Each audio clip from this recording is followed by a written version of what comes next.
අපි ගිය සතියේ කතා කරමින් හිටියේ මූල්‍ය ප්‍රකාශ විශ්ලේෂණය කියන පාඩම. ඒ යටතේ අපි කතා කරා අනුපාත වර්ග පහක් ගැන. මතකද නේද? අනුපාත වර්ග පහක් අපි කතා කරා තියෙනවා කියලා. ඒ අනුපාත වර්ග පහ තමයි එකක් කෙටි කාල ද්‍රවශීලතාව සම්බන්ධ අනුපාත තියෙනවා, කාර්යක්ෂමතා අනුපාත තියෙනවා, දිගු කාලින ගුණවත් අනුපාත තියෙනවා. වගේම වෙළඳපොළ අනුපාත තියෙනවා නේද? ඒ වගේ අපි අනුපාත වර්ග තියෙනවා කියලා කතා කරා. වගේම ගිය සතියේ අපි මේ අනුපාත වලින් දෙකක් කතා කරලා අවසන් කරා. ඒ අනුපාත වර්ග දෙක තමයි මතකද අපි කතා කරපු අනුපාත වර්ග දෙක මොනවද කියලා? අපි කතා කරා ක්‍රියාකාරී අනුපාත නේද? ඒතර ක්‍රියාකාරී අනුපාත යටතේ අපි කතා කරා ක්‍රියාකාරී අනුපාත වලින් අපි කරන්නේ ව්‍යාපාරික වත්කම් යොදවා ගැනීමේ කාර්යක්ෂමතාව තමයි අපි ක්‍රියාකාරී අනුපාත වලින් අපි හෙව්වේ. ඒ යටතේ මම කිව්වා අනිවාර්යයෙන්ම අනුපාත කීපයක් මතක තියාගන්න ඕනි කියලා. ඒ අනුපාත තමයි තොග පිරිවැටුම් අනුපාතය, ණය ගෙති පිරිවැටුම් අනුපාතය, ණය හිමි පිරිවැටුම් අනුපාතය සහ මුළු වත්කම් පිරිවැටුම් අනුපාතය කියලා අනුපාත වර්ග හතරක් මතක තියාගන්න කියලා කිව්වා. ඊළඟ අපි කතා කරා ද්‍රවශීලතා අනුපාතය. ද්‍රවශීලතා අනුපාතයට අපි කතා කරා ජංගම අනුපාතය සහ ෂණික වත්කම් අනුපාතය. ඒට අමතරව අපි කිව්වා ඒ අවස්ථාවේ මෙහෙයුම් වක්‍රය අපි අනිවාර්යෙන් මතක තියාගන්න ඕනේ කියලා. අපි එක්සෑම් එකේ ආපු ගණන් කීපයකුත් හැදුවා නේද? වගේම ගෙදරදිත් මම මෙහෙයුම් වක්‍රය සම්බන්ධ පාස් පේපර්ස් වල ගණන් හදන්න කියලා කිව්වා. හදලා ඇති කියලා හිතනවා. මොනවාරි ගැටලු ආවද? මෙහෙයුම් වක්‍රය කියලා කිව්වේ මොකද්ද? අපි භාණ්ඩයක් ඉස්සලා අපි ණයට ගන්නවා. ණයට ගන්න නිසා ණය හිමිව තියෙනවා. භාණ්ඩ ණයට ගැනීම නිසා භාණ්ඩ තොගය ඇති වෙනවා ව්‍යාපාරයේ. ඊළඟ මේ භාණ්ඩ තොගය විකුණුපාම ණය ගැතිව ඇති වෙනවා. ඊපස්සේ ණය ගැතියන්ගෙන් සල්ලි හම්බනවා අපි ණය හිමියන්ට ගෙවනවා. ඒකෝ මේක ව්‍යාපාරයේ වක්‍රයක් වගේ තමයි ගෙවෙන්නේ කියලා නේද? ඊට අපි කතා කරා අනුපාත තුනක් අනිවාර්යෙන් මතක තියාගන්න ඕනි කියලා. එතනදිත් ඒ අනුපාත තමයි තොග රඳවා ගැනීමේ කාලය, ණය ගැති ලැබීම් කාලය සහ ණය හිමි ගෙවීම් කාලය කියලා තවත් අනුපාත තුනක් අපි කිව්වා මතක තියාගන්න ඕනි කියලා. ඒතර මෙහෙයුම් වක්‍රය කියලා කිව්වේ තොග රඳවා ගැනීමේ කාලයට අපි එකතු කරනවා ණය ගැති ලැබීම් කාලය, එකකින් අපි අඩු කරා ණය හිමි ගෙවීම් කාලය. ඉතින් තමයි අපි කතා කරේ ගිය සතියේ එක්සෑම් එකේ ආපු ගණන් කීපෙකුත් හැදුවා. මම කියපු ගණන් ටික හැදුවද? මොනවාරි ගැටලු තියෙනවද?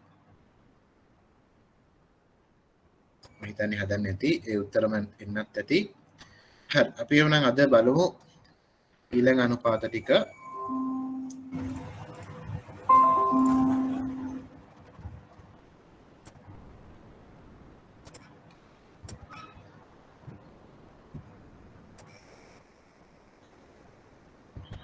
අපි ද්‍රවශීලතා අනුපාත කතා කරාද නැද්ද? මම මේක මතක නැහැ. කතා කරාද නැද්ද කියලා. කතා කරාද? ද්‍රවශීලතා අනුපාත අපි කතා කරාද? ඊයේ සතියේ පන්ති හිටපුවා ඉන්නව නේද? අපි ද්‍රවශීලතා අනුපාත කතා කරාද? කතා කරාද නැද්ද? ආව ඇහෙනවද?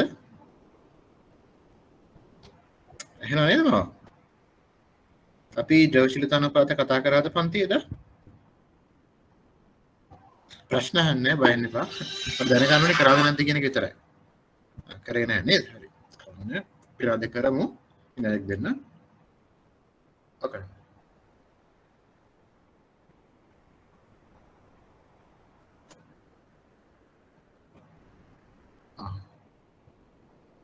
ලබන මාසේ 15 නේද? හරි. හරි මේ IBSL එකෙන් පොඩි මතක් කිරීමක් ගන්න කියලා තමයි කෝල් එක ආවේ. ලබන මාස 15 තමයිලු ඩෙඩ්ලයින් එක එක්සෑම්ස් වලට ඇප්ලයි කරන්න. ඒකේ කිව්වා දැන් යන්නෙත් පැනල්ටි පීරියඩ් එක කියලාත් කිව්වා. දැන් හැමෝම එක්සෑම් වලට ඇප්ලයි කරලා ඇතින් නේද? ඒ පණිවිඩය තමයි දෙන්න කියලා කිව්වේ. අපි එහෙනම් ද්‍රවශීලතා අනුපාත කතා කරමු. ද්‍රවශීලතා අනුපාත කියලා අපි ප්‍රධාන වශයෙන් අනුපාත දෙකක් මතක තියාගන්න ඕනේ. ඒ අනුපාත දෙක තමයි ජංගම අනුපාතය අනිත් එක ෂණික වත්කම් අනුපාතය. හරිම ලේසි. ජංගම අනුපාතය හොයන්නේ ජංගම වත්කම් බෙදීම ජංගම වගකීම. මොනවද මේ ජංගම වත්කම් කියලා කියන්නේ? අපි කතා කරා. මොනවද මේ ජංගම වත්කම් කියලා කියන්නේ?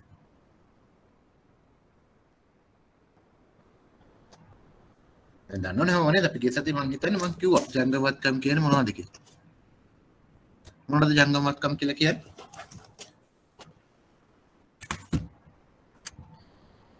මොකද කට්ටිය කවුරුත් කතා කරන්නේ නැත්තේ. මොනවද ජංගමවත්කම් කියලා කියන්නේ? බය වෙන්න එපා. වැරදුනට ප්‍රශ්නයක් නෑ නේද? ණයගැති තොගය මුදල් ශේෂය බැංකු ශේෂය මුදල් බැංකු ශේෂය. ඔව් අපි ජංගමවත්කම් කියලා කියන්නේ අවුරුද්දට වඩා අඩු කල්පිරීමේ කාලයක් සහිත වත්කම් වලට තමයි ජංගම වත්කම් කියලා කියන්නේ. නිර්වචනය කරන්න කිව්වොත් ජංගම වත්කම් කියලා කියන්නේ අවුරුද්දකට වඩා අඩු කල්පිරීමේ කාලයක් සහිත වත්කම් වලට තමයි ජංගම වත්කම් කියලා කියන්නේ. උදාහරණ තමයි භාණ්ඩ තොගය, ණය ගැතිය නේද? ඉදිරියට කළ ගෙවීම් තියෙනවා නම් ඒ වගේ ඒවා, අතැති මුදල්, බැංකු ශේෂය ඒ වගේ ඒවා තමයි ජංගම වත්කම් කියලා කියන්නේ. ජංගම වත්කම් වල විශේෂත්වය තමයි අවුරුද්දකට වඩා අඩු කල්පිරීමේ කාලයක් තමයි තියෙන්නේ. ඊළඟට තියෙනවා ජංගම වගකීම් කියලා එකක්. ඒ ජංගම වගකීම් වල තියෙන විශේෂත්වය තමයි ඒ වගකීම් ගත්තොත් අවුරුද්දකට වඩා අඩු කල්පිරීමේ කාලයක් සහිත ගෙවන්න තියෙන දේවල් වලට තමයි ජංගම වගකීම් කියලා කියන්නේ. උදාහරණයක් ගත්තොත් ඒවට අපි කෙටියෙන් කියන්න පුළුවන් කෙටි කාලීන ණය කියලා. මේවට උදාහරණ තමයි බැංකු අයිරා තියෙනවා නේද? බැංකු අයිරා වෙන්න පුළුවන්. ඒ වගේ මේ අවුරුද්දේ ගෙවන්න තියෙන ණය වෙන්න පුළුවන්. ඒ වගේම අපිට ගන්න පුළුවන් ණය හිමියෝ කියන එක. ඒවා තමයි ජංගම වගකීම් වලට තියෙන උදාහරණ. එමනම් ජංගම අනුපාතය හරිම ලේසි අපිට කරන්න තියෙන්නේ ජංගම වත්කම් ජංගම වගකීම් වලින් බෙදන එක. ඒතර මේකෙන් පෙන්눔 කරන්නේ ජංගම වගකීම් පියවීම සඳහා ප්‍රමාණවත් වත්කම් මේ ව්‍යාපාරය තුල තියෙනවද කියන එක. කියන්නේ ජංගම වගකීම් ගත්තොත් දැන් ඊළඟ අවුරුද්ද පුරා අපි ගෙවන්න ඕනේ. ඒ අවුරුද්ද පුරා ගෙවන්න ප්‍රමාණවත් තරම් මුදල් නැත්නම් වත්කම් මේ ව්‍යාපාරය තුල තියෙනවද කියන එක තමයි මේ ජංගම අනුපාතයෙන් ගන්නේ කරන්නේ. තව දෙයක් පොඩ්ඩක් මතක තියාගන්න මෙතනදී ද්‍රවශීලතා අනුපාත වල කියන තව නමක් තමයි කෙටි කාලීන නුගුණවත් අනුපාත කියලාත් කියනවා. එක්සෑම් එක සමහරවිට කියනවා කෙටි කාලීන නුගුණවත් අනුපාත කියලා. නුගුණවත් කියන්නේ බංකොලොත් කියන එක නේද? මේ කෙටි කාලීන බංකොලොත් භාවයේ මනින අනුපාත හැටියටත් මේවා අපිට හඳුනා ගන්න පුළුවන්. මතක තියාගන්න ද්‍රවශීලතා අනුපාත කියලා කියන්නේ කෙටි කාලීන නුගුණවත් අනුපාත වලට. ඊට පළවෙනි එක තමයි ජංගම අනුපාතය. ඊළඟට අපි කියනවා ශනික වත්කම් අනුපාතය. ඉංග්‍රීසියෙන් අපි කියනවාට quick asset ratio කියලා. ඒතර ශනික වත්කම් අනුපාතයේදී අපි කරන්නේ ජංගම වත්කම් වලින් භාණ්ඩ තොගය අඩු කරලා ඒර උත්තරේ බෙදනවා ජංගම වගකීම් වලින්. හරිම ලේසි. අපිට කරන්න තියෙන්නේ ජංගම වත්කම් වලින් භාණ්ඩ තොගය අඩු කරලා ඒන උත්තරේ අපි බෙදනවා ජංගම වගකීම් වලින්.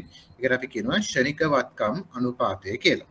ඒතර මේ ජංගම අනුපාතය ගත්තොත් සාමාන්‍යයෙන් ව්‍යාපාරයක දෙකට එකක් වශයෙන් තියෙන්න ඕනේ කියලා තමයි කියන්නේ. ඒ කියන්නේ එක ජංගම වගකීමකට ජංගම වත්කම් දෙකක් විතර තියෙන්න ඕනේ කියලා සාමාන්‍යයෙන් කියනවා. හැබැයි මේක ව්‍යාපාරින් ව්‍යාපාරයට වෙනස් වෙන්න පුළුවන් නේද?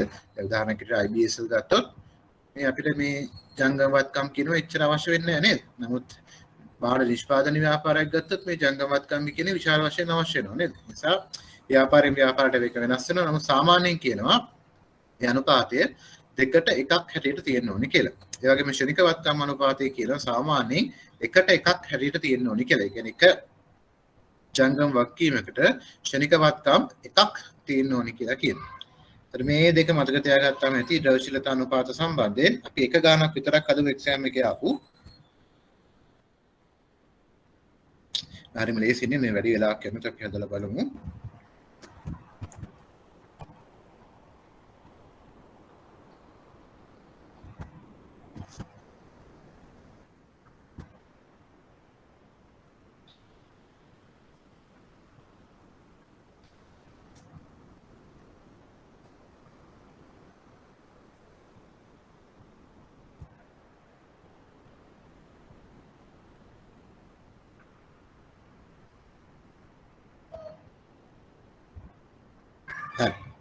මේ ගාන අපිට ඇවිල්ලා තියෙන 2017 සැප්තැම්බර් 4 වෙනි ගානේ දෙවෙනි කොටස. හදන්න බලන්න. 2016 සහ 2017 වසර සඳහා ශනික වත්කම් අනුපාතය සහ ජංගම අනුපාතය ගණනය කරන්න ඒවායේ ප්‍රවණතාව පිළිබඳ කරුණු දක්වා කිසියම් අනුපාතයක් පහත වැටි ඇතනම් හේතු දක්වන්න කියලා තියෙනවා. එhmenan මේක හදන්න බලන්න විනාඩි දෙකක් දෙන්න. හරිම ලේසියි නේද? ඉස්සෙල්ලාම හදන්න ජංගම අනුපාතය. ජංගම අනුපාතය කියලා කියන්නේ ජංගම වත්කම් බෙදීම ජංගම වගකීම්. ඒ වගේම ශනික වත්කම් අනුපාතය කියලා කියන්නේ ජංගම වත්කම් වලින් භාණ්ඩ තොගය අඩු කරලා එන උත්තරේ බෙදන්න ඕනේ ජංගම වගකීම් වලින්. ඒතර මම එදා කිව්වා වගේ ඉස්සෙල්ලාම ගාන හදන්න කලින් අනුපාතය ලියලා ඉන්න. අනුපාතය ලියලා ඉලක්කම් ආදේශ කරන්න. ඒතර මම කිව්වා උත්තරේ හදද්දි වැරදුනත් අඩුම ගානේ සමීකරණ හරි එක ලකුණක් හම්බ. හදන්නකෝ ගානේ.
එමම ගා මේ පේපර් එක ඇති කියලා මම හිතනවා නේද? තියෙනවනේ මම ගාව නේද?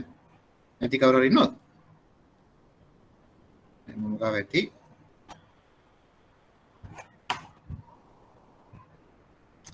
තාම කට්ටිය හදනවා නේද?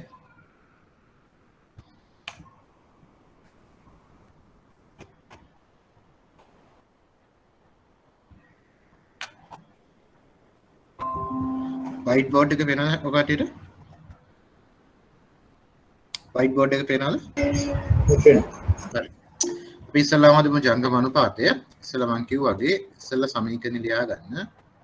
ජංගම අනුපාතය මානයි ජංගම වත්කම් බෙදීම ජංගම වගකීම්. මේ අවුරුද්දකට වෙනම හදමු 2016ට සහ 2017ට නේද? සලාම් ලියාගමු ජංගම වත්කම් ප්‍රමාණය. එදම ජංගම වත්කම් කියන මොනවද කියලා නේද? ජංගම වත්කම් කියන මොනවද?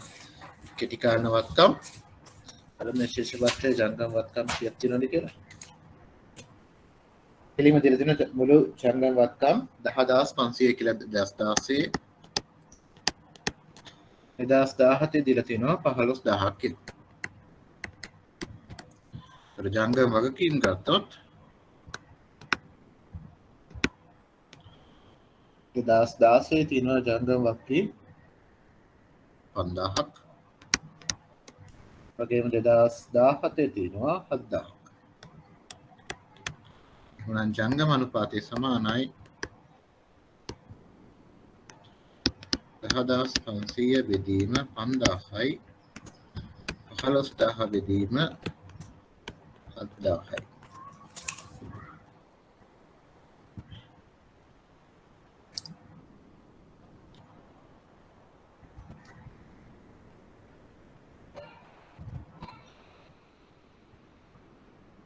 එතන 2.1යි ජංගම අනුපාතය 2017 ගත්තොත්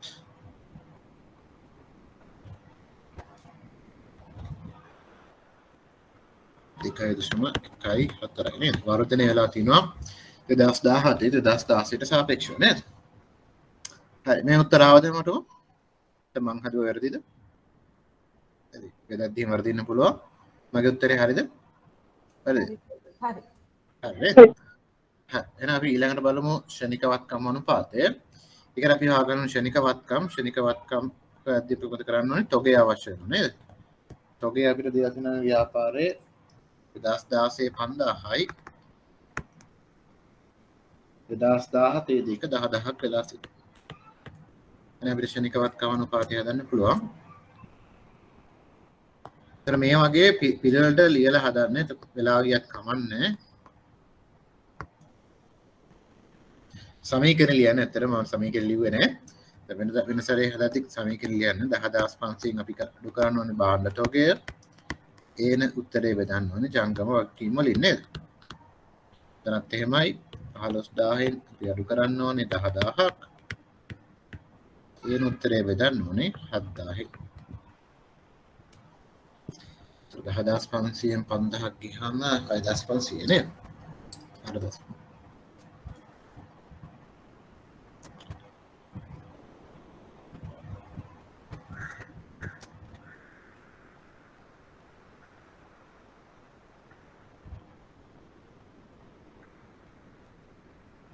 කය දශම එකක් තියෙනවා.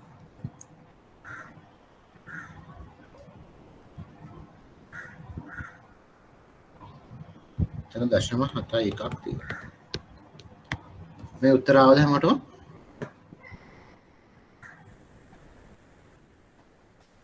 මේ උත්තර ආව නේද හැමෝටම? ඔව් සර්. හරි.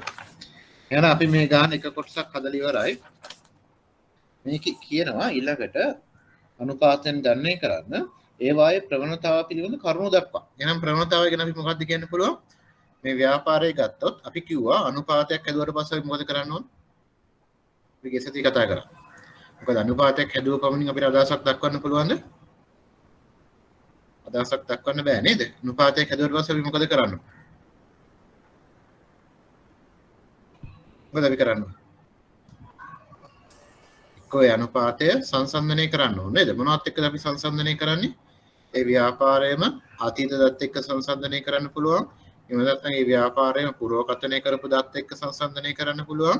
එහෙමත් නැත්නම් තරඟකාරී ව්‍යාපාරයක දත් එක්ක සංසන්දනය කරන්න පුළුවන්. එහෙමත් නැත්නම් අදාළ ව්‍යාපාරයේ සතු කර්මාන්තයේ දත් එක්ක සංසන්දනය කරන්න පුළුවන් නේද?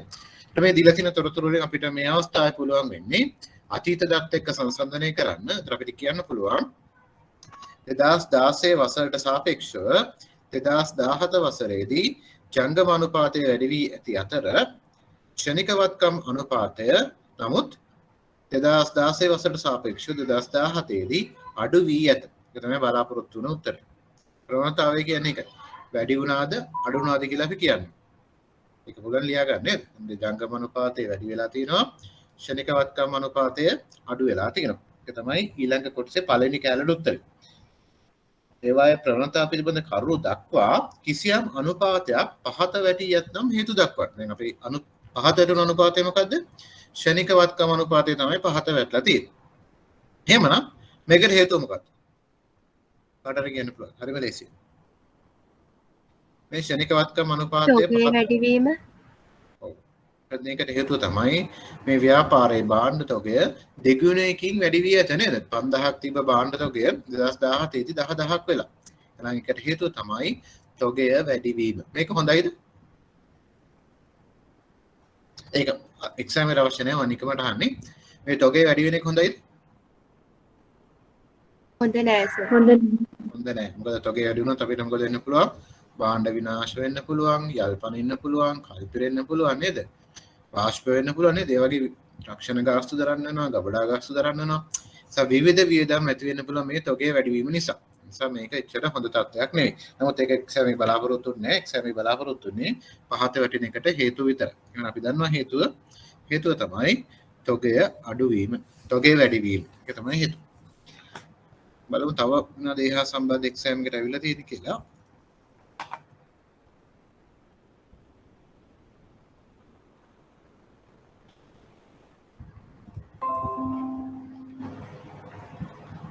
අමතර 2017 මාර්තු ගත්තොත් ඊළඟ ආය ප්‍රශ්නයක් කියලා දෙනවා 2017 මාර්තු මේ විදිහටම ආදායම් ප්‍රකාශනයකයි ශේෂ පත්‍රයක කොටසයි දෙක දීලා අහන පළවෙනි ප්‍රශ්නෙන් අදාළ අනුපාතකයන් ගණනය කර වර්ෂ දෙක අතර සමාගමේ කෙටි කාලීන ගුණවත් භාවයේ වෙනස්කම් පැහැදිලි කරන්න. එවනම් අපි දැනගන්නවා. කෙටි කාලීන ගුණවත් භාවය කිව්වොත් අපි මොනවද හදන අනුපාත? අන් කිව්වා දැන්. මොනවද අපි හදන අනුපාත? කෙටි කාලීන ගුණවත් භාවය කිව්වොත් අපි හදන්නේ මොනවද? ජංගම අනුපාතය ශනික අනුපාතය. ජංගම අනුපාතය සහ ශනිකවත්කම අනුපාතය හදන්න ඕනේ. මම උත්තරේ කියන්නම්. ගෙදෙද්දි හදලා බලන්න මේ උත්තරේ එනවද කියලා. කාලය ඉතුරු කරගන්න එපා නේද?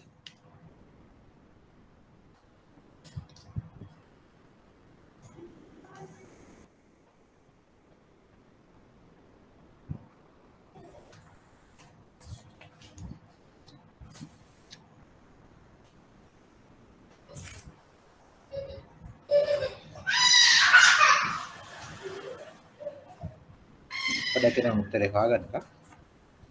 වැරදි පෙක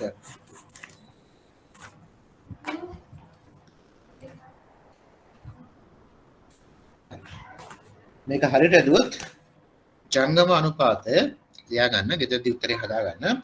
2015 දී 2.1යි 2016 දී 2.6යි. ජංගම අනුපාතය 2015 දී 2.1යි 2016 දී 2.6යි. ඊළඟ ශනිකවත්කම අනුපාතය ගත්තොත් 2015 දී 1.1යි 2016 දී 1.2. එහෙනම් ගෙදරදී හදලා බලන්න මේ උත්තරේ එනවද කියලා.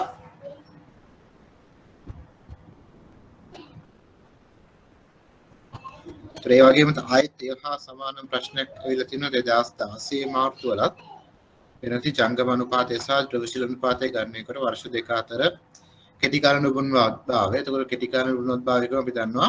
අපි හදන්න ඕනේ ජංගම අනුපාතය සහ ශනික වත්කම් අනුපාතය. මම දැන් පුළුවන් නේද? අතර බලන්න. යමු ඊළඟ අනුපාත වර්ග වලට. දැන් අපි අනුපාත වර්ග දෙකක් විතර සංරක්ෂණ අනුපාත සහ කෙටි කාල නුබුන්වත් අනුපාත. අපිට ඊළඟට කතා කරන්න තියෙන්නේ දිගු කාල නුබුන්වත් අනුපාත. කියන්නේ දිගු කාලීන බුන්වත්භාවය මනින අනුපාත තමයි අපිට ඊළඟට කතා කරන්න තියෙන්නේ. ඊට කලින් අපිට කියන්න පුළුවන් ව්‍යාපාරයක් මුහුණ දෙන අවදානම අපිට කොටස් දෙකකට බෙදන්න පුළුවන්. එකක් තමයි ව්‍යාපාරික අවදානම සහ මූල්‍ය අවදානම හැටියට. ව්‍යාපාරික අවදානම මතුවෙන්නේ ව්‍යාපාරික කටයුතු ව්‍යාපාරිකයන් ගන්නා තීරණ මත. කියන්නේ මොන බිස්නස් එකද කරන්නේ නේද? මොන ව්‍යාපෘතියද තෝරගන්නේ? ඒ වගේ නිවැරදි ව්‍යාපෘතියක් තෝරගත්තේ නැත්නම් අවදානමක් මතුවෙනවා නේද? ඒ වගේම තමයි ව්‍යාපාරික අවදානම හැටියට ගන්න පුළුවන්. නමුත් මූල්‍ය අවදානම කියලා කියන්නේ මූල්‍ය අවදානම මතුවෙන්නේ ව්‍යාපාරයකට ප්‍රාග්ධන රැස් කරන්න පුළුවන් ආකාර කීයක් තියෙනවද? මුලින්ම කතා කරමු. ව්‍යාපාරික ප්‍රාග්ධන රැස් කරන්න පුළුවන් ආකාර කීයක් තියෙනවද? දෙකක් තියෙනවා. එකක් අයිතිකරුවන්ගේ ප්‍රාග්ධනය සහ අනිත් එක ණයකරුවන්ගේ ප්‍රාග්ධනය. ඒතර මේ මූල්‍ය අවදානම මතුවෙන්නේ මේ අපි ප්‍රාග්ධනය රැස් කරගන්න භාවිතා කරන මාර්ගය මත තමයි මේ මූල්‍ය අවදානම මතුවෙන්නේ. අපි ඕනට වඩා වැඩියෙන් ණය ගන්න ගියොත් මේ මූල්‍ය අවදානම මතුවෙන්න පුළුවන්. ලංකාවට වෙලා තියෙන මේ දවස්වල නේද? ලංකාවේ මූල්‍ය අවදානම ඉතාම ඉහළයි. නේද? අපිට දරා ගන්න බැරි තරම් ණය ගත්ත නිසා දැන් අපි ණය ගෙවා ගන්න බැරුව හරි අමාරුවක ඉන්නේ නේද? නේද? මේ දවස්වල පේන නැතිනේ විදේශ සංචිත අඩු වෙනවා, ඩොලර්ස් විදේශ විනිමය අනුපාතය අප්‍රමාණය වෙනවා නේද? ඒක ඉස්සරහට තව ප්‍රශ්න ඇති වෙන්න පුළුවන්. ව්‍යාපාරයක් පැත්තෙන් ගත්තත් එහෙමයි. අවශ්‍ය ප්‍රමාණයට වඩා ණය ගත්තොත් මේ වගේ ගැටලු මතුවෙන්න පුළුවන් නේද? ව්‍යාපාරයක් පැත්තෙන් ගත්තත්. ඒතර මූල්‍ය අවදානම් මතුවෙන්නේ අර අපි ප්‍රාග්ධන රැස් කරගන්න භාවිතා කරන මාර්ගය මත තමයි මූල්‍ය අවදානම් මතුවෙන්නේ. ඒතර මේ මූල්‍ය අවදානම් තමයි අපි මෙතනදී නිබුන්වත්කම් අනුපාත වලින් ගණනය කරන්නේ මේ මූල්‍ය අවදානම්. ඒතර මේ මූල්‍ය අවදානම ගණනය කරන්න පුළුවන් ආකාර දෙකක් තියෙනවා. එකක් සංරචක ප්‍රතිශත ආකාරය සහ ආවරණ අනුපාත හැටියට අනුපාත වර්ග දෙකක් තියෙනවා. අපි ඉස්සෙල්ලාම බලමු සංරචක ප්‍රතිශත අනුපාත කියන එක. ඒ වචන මතකුණා කියලා ප්‍රශ්නයක් නැහැ. නමුත් අපි දැනගන්න ඕනේ නුබුන්වත්කම් අනුපාත කිව්වොත් මොනවද හදන්න ඕන අනුපාත කියලා. පළවෙනි අනුපාතය තමයි ණයවත්කම් අනුපාතය. පළවෙනි අනුපාතය තමයි ණයවත්කම් අනුපාතය. ඒ කියන්නේ ඒක හොයන්න හරිම ලේසි. ව්‍යාපාරයේ මුළු ණය බෙදෙනවා මුළු වත්කම් වලින්. ණයවත්කම් අනුපාතය හොයන්නේ මුළු ණය බෙදීම මුළු වත්කම් වලින්. ඒතර ඒකෙන් මොකද්ද පෙන්වන්න කරන්නේ? ව්‍යාපාරයේ වත්කම් වලට ණය ප්‍රාග්ධනයේ කොච්චර දායකත්වයක් දක්වනවද කියන එක තමයි එකෙන් පෙන්වන්න කරන්නේ. ව්‍යාපාරය අපි මේ කොහොමද කරන්නේ කියන්නේ? කොහොමද හොයන්නේ? මුළු ණය බෙදන්න ඕනේ මුළු වත්කම් වලින්. අපි දන්නවා ශේෂ පත්‍රය ගත්තොත් මම කල්ලුත් කියලා ඇති මේ පැත්තේ තියෙන වත්කම් මේ පැත්තේ තියෙන හිමිකම කියන අයිතිකරුවන්ගේ ප්‍රාග්ධනය මේ වගකීම් කියන්නේ නායකරුවන්ගේ ප්‍රාග්ධනය නේද? මේ වත්කම් වලට සල්ලි හොයාගත් විදිහ තමයි ශේෂ පත්‍රයේ තියෙන්නේ. මේ අනුපාතයෙන් පෙන්වුම් කරන්නේ මේ වත්කම් වලට නායකරුවන්ගේ දායකත්වයේ කොච්චරද කියන එක තමයි මේ අනුපාතයෙන් පෙන්වුම් කරන්නේ. මේ අනුපාතය වැඩි වෙන තරමට හොඳයිද නරකයිද? මේ ප්‍රශ්නයක් ඇහුවොත් ව්‍යාපාරයේ මුළු වත්කම් වලට වැඩිපුර ණය ප්‍රාග්ධනය හැටියට රැස් කරගත්තොත් හොඳයිද නරකයිද? හොඳයිද නරකයිද?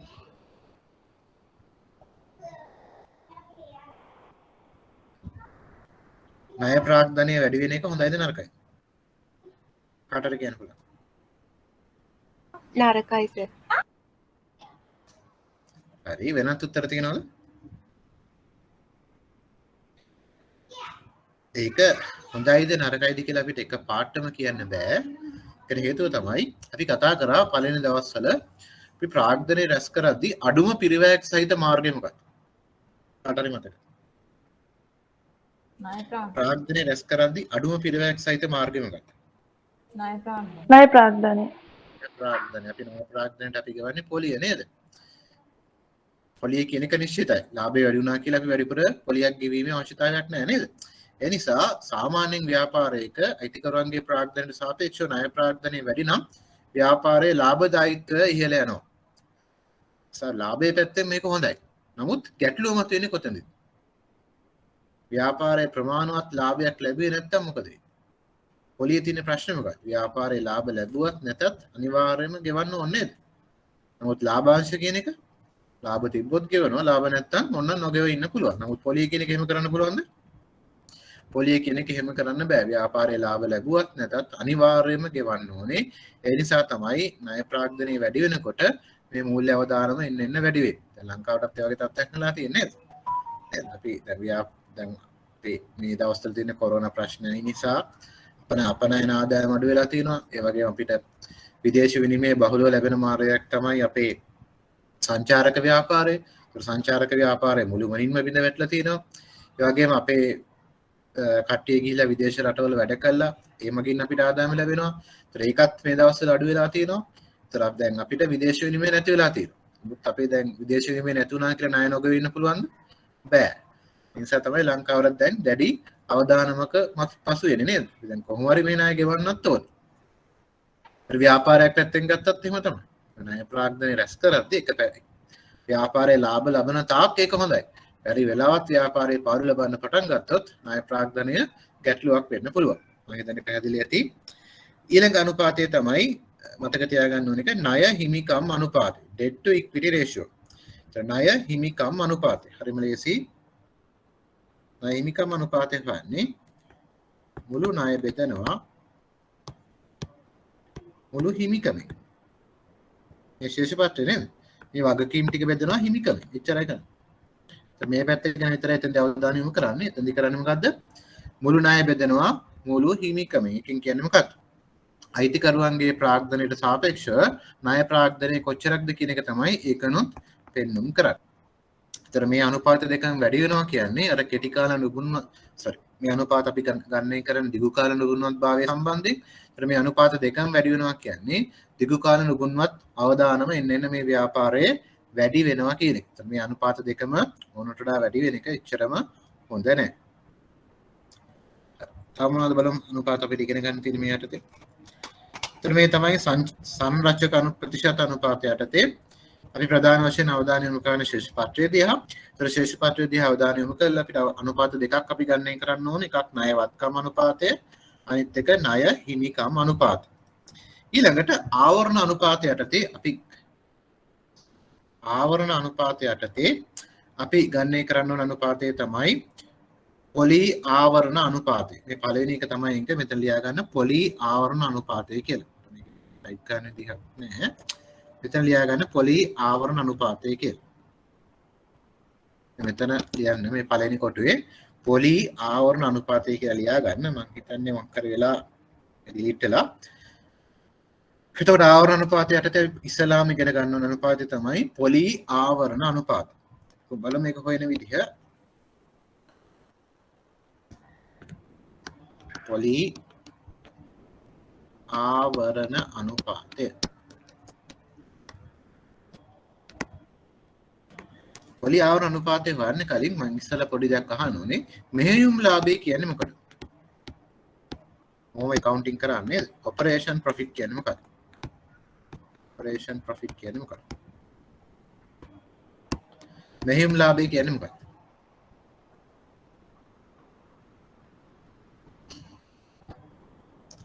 මෙහෙයුම් ලාභය හොයන්නේ කතර කියන කොහොමද?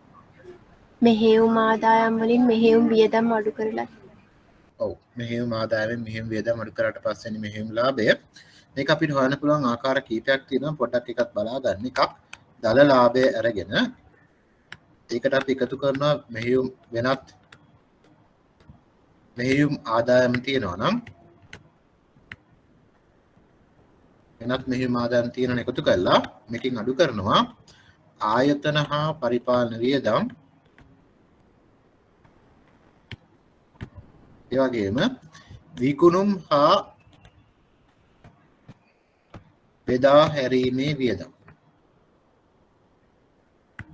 මේ දෙක අඩු කරාට පස්සේ එන උත්තරයට තමයි මෙහෙයුම් ලාභය කියලා කියන්නේ. එහෙනම් මෙහෙයුම් ලාභය අපි හොයන්නේ කොහමද? දල ලාභයට අපි එකතු කරනවා වෙනත් මෙහෙයුම් ආදායම්. ඒන උත්තරෙන් අපි අඩු කරනවා ආයතන හා පරිපාලන වියදම් සහ විකිණීමේ හා බෙදා හැරීමේ වියදම්.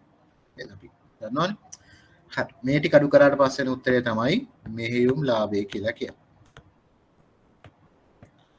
තව විදිහක් තියෙනවා මෙහෙයුම් ලාභය වෙන විදිහ. ඒකත් මතක තියාගන්න එක්සෑම් එකට වැදගත් වෙනවා. මෙහෙයුම් ලාභය තව විදිහක් තමයි ශුද්ධ ලාභය අරගෙන මේකට අපි එකතු කරනවා බදු. මේකට අපි එකතු කරනවා අපව පොලි. මේ ටික එකතු කරාට පස්සේ එන්නේ මෙහෙයුම් ලාභ. මොකද මෙහෙයුම් ලාභයට යටින් මොනවද තියෙන්නේ? මේ දෙක අඩු කරලා තියෙන්නේ නේද? මෙහෙයුම් ලාභයට එකෙන් බදුයි පොලියයි අඩු කරාට පස්සේ තමයි ශුද්ධ ලාභය එන්නේ නේද? ඒ නිසා අපිට පුළුවන් ශුද්ධ ලාභයෙන් අනිත් පැත්තට මේ ටික එකතු කරාම මෙහෙයුම් ලාභය හොයාගන්න. පැහැදිලිද කියලා හිතනවා නේද?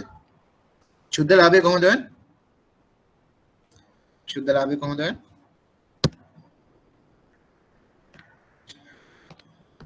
ශුද්ධ ලාභය හොයන්න පුළුවන් එක ක්‍රමයක් තමයි අපිට පුළුවන් මෙහෙයුම් ලාභය අරගෙන මෙහෙයුම් ලාභයෙන් අඩු කරනවා පොලිය බදු මේ ටික අඩු කරාට පස්සේ එනවා ශුද්ධ ලාභය නේද? එහෙනම් අනිත් පැත්තට අපිට පුළුවන් ශුද්ධ ලාභය දීපු වෙලාවක මෙහෙයුම් ලාභය වෙනවා නම් ශුද්ධ ලාභයට අපිට පොලි බදු එකතු කරාට පස්සේ එන්නේ මෙහෙයුම් ලාභය. මම හිතනවා පැහැදිලි ඇති කියලා. මේ මෙහෙයුම් ලාභයට තව අපි වචනයක් කියනවා EBIT කියලා. ඒවත් මතක තියාගන්න එක්සෑම් එකට වැදගත් වෙනවා. EBIT කියලාත් කියනවා. EBIT කියන්නේ මේකට earnings before interest and tax කියලා. මේ EBIT කියන එක earnings before interest and tax. එන පොලි සහ බදු පෙර ලාභය කියලාත් මේකට කියනවා. පොලි සහ බදු පෙර ලාභය කියලාත් කියනවා මෙහෙයුම් ලාභයට. එහෙනම් මෙහෙයුම් ලාභය හඳුන්වන්න පුළුවන් විවිධ නම් තියෙනවා. එකක් EBIT කියලා කියනවා. අනිත් එකට කියනවා පොලි සහ බදු පෙර ලාභය කියලා. දැන් පැහැදිලි නේද? ඒ ඔක්කොම එක්සෑම් වල වැදගත්. ඒකයි මම මේ ටික වෙනම ලිව්වේ. ඒතර මෙහෙයුම් ලාභය අපිට හොයාගන්න පුළුවන් ආකාර දෙකක් තියෙනවා. පළවෙනි ආකාරය තමයි දල ලාභයට වෙනත් මෙහෙයුම් ආදායම් එකතු කරලා ආයතන හා පරිපාලන වියදමුයි විකුණුම් සහ බෙදා හැරීම වියදම අඩු කරාට පස්සේ මෙහෙයුම් ලාභය හොයාගන්න පුළුවන්. එහෙමත් නැත්නම් ශුද්ධ ලාභය දීලා තියෙන වෙලාවක ශුද්ධ ලාභයට අපි පොලි සහ බදු එකතු කරාම ඒ වෙලාවට අපිට මෙහෙයුම් ලාභය හොයාගන්න පුළුවන්. මෙහෙයුම් ලාභයට කියලා තව නමක් තමයි EBIT කියලා කියනවා. ඒ වගේම පොලි සහ බදු පෙර ලාභය කියලාත් කියනවා. හරි දැන් පැහැදිලි නේද? එහෙනම් අපි බලමු පොලි ආවරණ අනුපාතය හදන විදිය. පොලි ආවරණ අනුපාතය සමානයි මෙහෙයුම් ලාභය. මෙහෙයුම් ලාභයට අපි කියනවා EBIT කියලා නේද? බෙදීම පොලි එච්චරයි. පොලි ආවරණ අනුපාතය හොයන්නේ මෙහෙයුම් ලාභය බෙදීම පොලිය. ඒතර මේකෙන් කියන්නේ මොකක්ද? ව්‍යාපාරයේ පොලිය වගේ මෙහෙයුම් ලාභය කොච්චරද කියලා. කියන්නේ පොලි ගෙවීමට තියෙන හැකියාව තමයි මේ අනුපාතයෙන් පෙන්වුම් කරන්නේ. ඒතර මේ අනුපාතය වැඩි කියන්නේ පොලි ගෙවීමේ හැකියාව වැඩි කියන එක නේද? උදාහරණයක් ඇරෙට මෙතන උත්තරේ 10ක් වෙලා මෙතන දෙකක් වුණොත් 5යි නේද උත්තරේ. මොකද මෙතන 12ක් වෙලා මෙතන දෙකක් වුණොත් 6යි. ඒ කියන්නේ මොකද්ද? මේ අනුපාතය වැඩි වෙන තරමට තමයි හොඳ නේද? ඒතර පොලි ආවරණ අනුපාතය වැඩි කියලා කියන්නේ මේ ව්‍යාපාරය බංකොලොත් වීමට තියෙන හැකියාව අඩුයි කියන එක. එන කෙටි කාල නුගුණවත්භාවය හොඳයි කියන එක නේද? මේ ව්‍යාපාරයේ බංකොලොත් වීමට තියෙන හැකියාව අඩුයි කියන එක තමයි මේ අනුපාතයේ වැඩි වීමෙන් අපි ප්‍රකාශ කරන්නේ. හරි. පැහැදිලිද? හරි. එහෙනම් අපි බලමු දිගු කාල නුගුණවත්භාවය සම්බන්ධ එක්සෑම් එකේ ඇවිල්ලා තියෙන ප්‍රශ්න. එතකොට දිගු කාල නුගුණවත්භාවය සම්බන්ධයෙන් එක්සෑම් එකේ ඇහුවොත් මාක් හරි ප්‍රශ්නයක් අනිවාර්යෙන් අපි අනුපාත තුනක් මතක තියාගන්න ඕනේ. ඒ අනුපාත තුන තමයි ණයවත්කම් අනුපාතය, ණය හිමිකම් අනුපාතය සහ පොලි ආවරණ අනුපාතය. ඒතර මේ අනුපාත තුන අනිවාර්යයෙන් මතක තියාගන්න. අනිත් අනිකුත් අනුපාත මතක තියාගන්න එපා. මම මේ කියපු අනුපාත තුන අනිවාර්යයෙන් මතක තියාගන්න. ණයවත්කම් අනුපාතය, ණය හිමිකම් අනුපාතය සහ පොලි ආවරණ අනුපාතය. ඒතර මේ තුන තමයි මතක තියාගන්න එක්සෑම්. බලමු එක්සෑම් එකට ප්‍රශ්නයක්.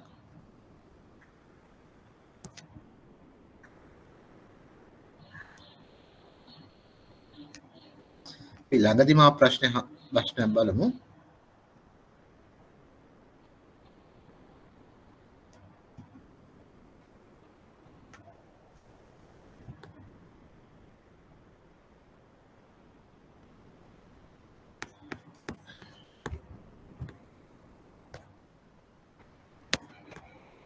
මේ ගාන හදමු 2017 සැප්තැම්බර් 3 වෙනි කොටස.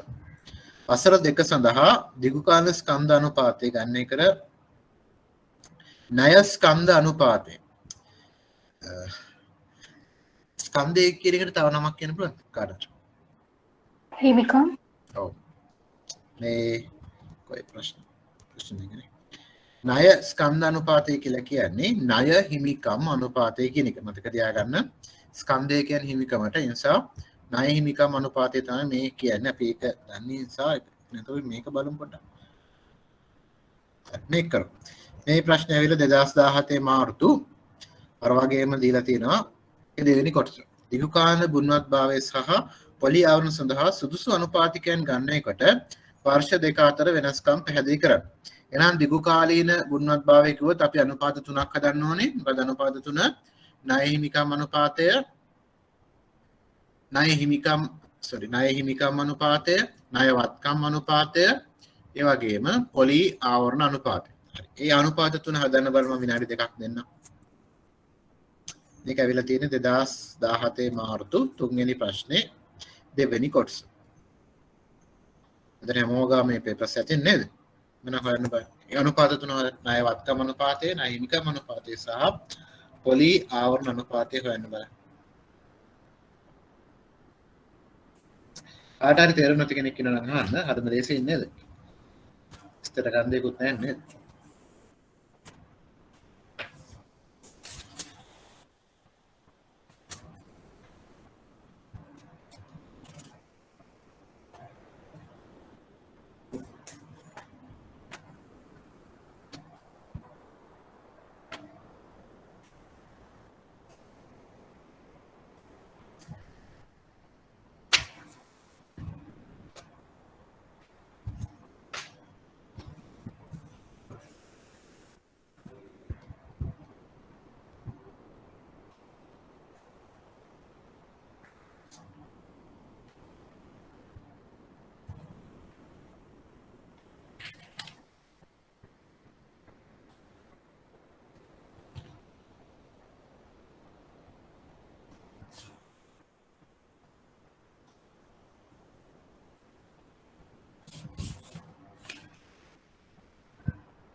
මේ අනුපාත වලටම අපි කියනවා තෝලන අනුපාත කියලා. දෙකක් චුට්ටක් මතක තියාගන්න. මේ දිගු කාල නිගුණවත් අනුපාත වලටම කියනවා තෝලන අනුපාත කියලා.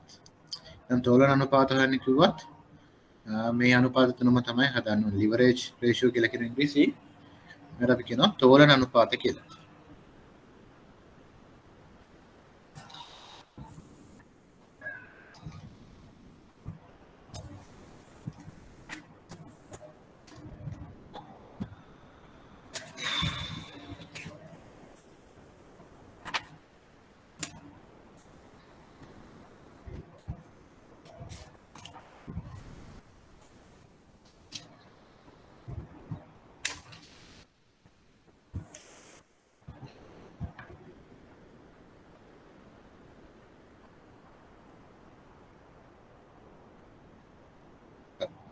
අපේ ඉස්සෙල්ලාම අනුපාතය තමයි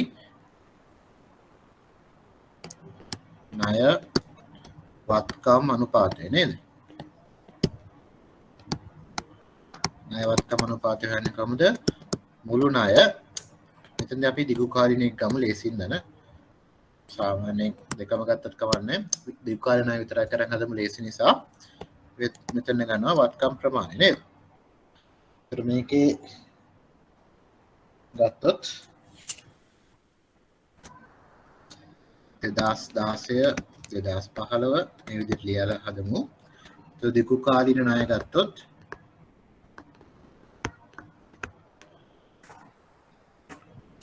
මම දිගු කාලින ණය ගන්න හේතුවක් තමයි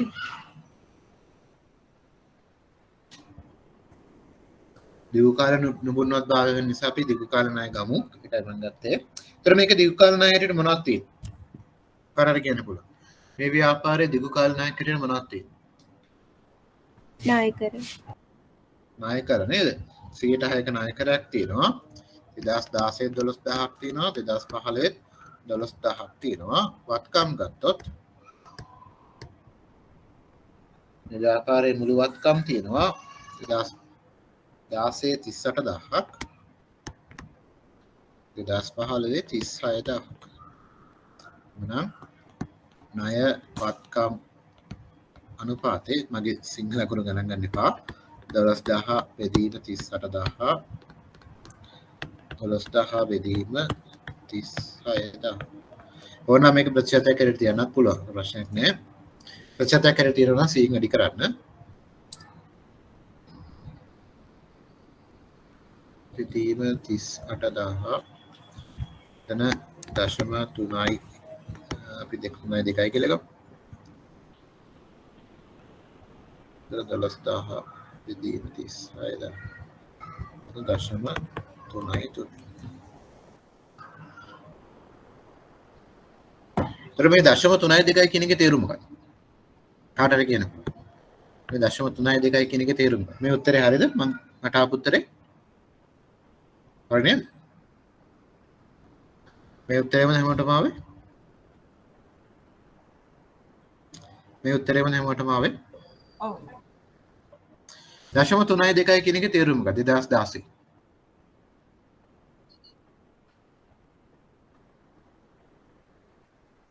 දශම 3යි 2යි කියන එකේ තේරුම මොකක්ද? වත්කමකට ණය තියෙන ප්‍රමාණය. ඔව් ඒක නැති දෙයින් ගත්තොත් මේ ව්‍යාපාරයේ ණය කරුවන්ගේ කොටස 32යි ඉතුරු 68ම හිමිකම නේද? මේ මොකක්ද අපි මේ ඇත්තට වෙන ඉතින් වෙලා තියෙන්නේ. අර බරතැබු ප්‍රාග්ධන පිරිවැයදී භාවිතය කරපු බරතැබුවා කියන්නේ නේද? මේ ව්‍යාපාරයේ 32ක්ම දීලා තියෙන ණයකරුවන් ඉතුරු 68 තමයි අයිතිකරුවන්ගේ නේද? ඒ වගේ වුණනම් අදහසක් දක්වන්න පුළුවන් මේ අනුපාත. හරි ඊළඟට අපිට හදන්න පුළුවන් ණය හිමිකම් අනුපාතය. ණය හිමිකම් අනුපාතය වෙන කොහොමද? ණය බෙදීම හිමිකම. එතෙන් අපි දිගු කාල ණය ගමු. ඒතර හිමිකම ගත්තොත් 2016 දී දීලා තියෙනවා හිමිකම 21000යි. 2015 දී 19000යි නේද? නම් ණය හිමිකම් අනුපාතය සමානයි ණය තියෙන 12000ක් බෙදීම 21000 12000 බෙදීම 19000 කියන උත්තරය.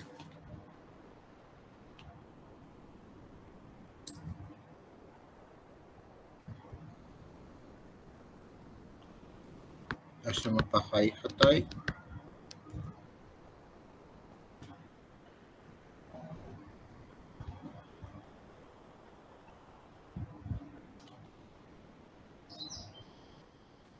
දශම 6යි 3 නේද?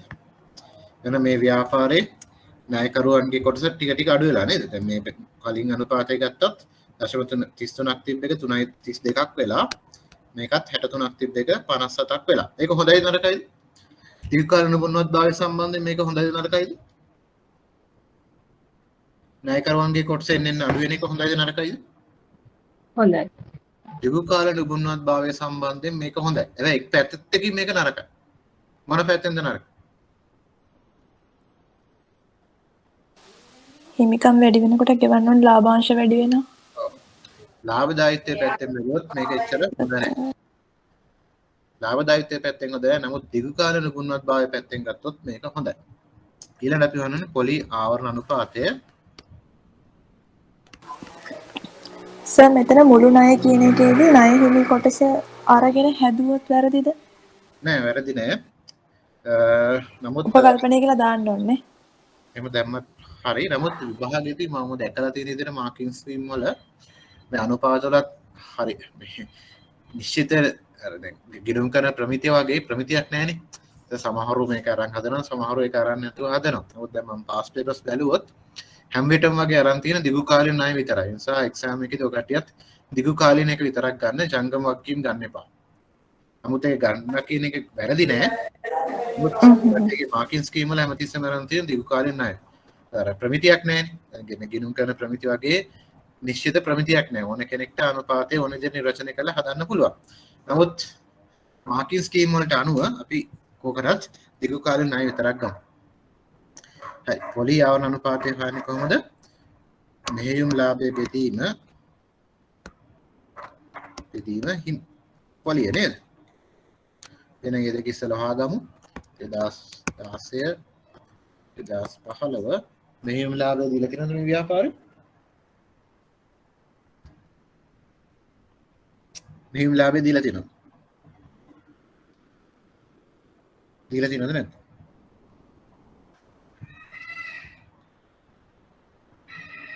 මෙහෙම ලාභය දීලා තිනවද? තීරද නැද්ද?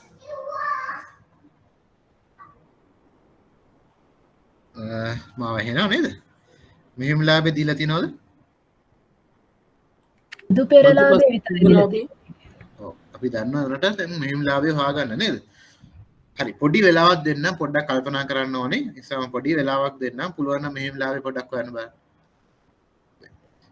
කටි හදලා වැරදුනහම තමයි මතක හිටින්නේ. බලන්න හදලා මම විනාඩියක් වගේ වෙලාවක් දෙන්න. පුළුවන් නම් මෙහෙම ලාභය හොයන්න බලන්න.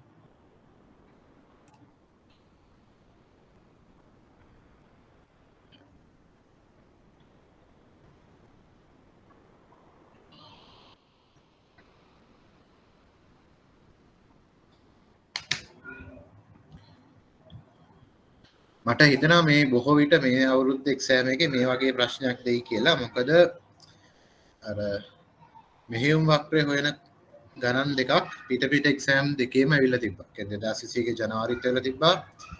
2020 සැප්තැම්බරුත් ඇවිල්ලා තිබ්බා. ඒ නිසා පිට ඒහා සම්බන්ධ ප්‍රශ්න දෙකක් එක්සෑම් එකේ ඇවිල්ලා තියෙන නිසා මේ අවුරුද්දේ මෙහෙයුම් වක්‍රය හොයන්න දෙන්නේ නැතුව මේ වගේ ශේෂ පත්‍රයකේ ආදායම් ප්‍රකාශනයකදී දීලා අනුපාත ගණනය කරලා ඒ ඔස්සේ පිළිතුරු ලියන ප්‍රශ්නයක් බොහෝ විට මේ සැරේ එක්සෑම් එකට එන්න පුළුවන්. මට හිතෙන විදිහට මම දන්නේ නැහැ පේපර් මොන වගේද කියලා. නමුත් මට හිතෙනවා මේ අවුරුද්දේ බොහෝ විට මෙහෙයුම් වක්‍රයෙන් ප්‍රශ්නයක් එන එකක් නෑ. පිටම එක්සෑම් එකේ ඒහා සම්බන්ධ ප්‍රශ්න දෙකක් තිබ්බ නිසා. නිසා පොඩ්ඩක් මේ අනුපාත වල ලෑස්තිලා යන්න. හරි මෙහෙයුම් ලාභය හොයාගත්තද?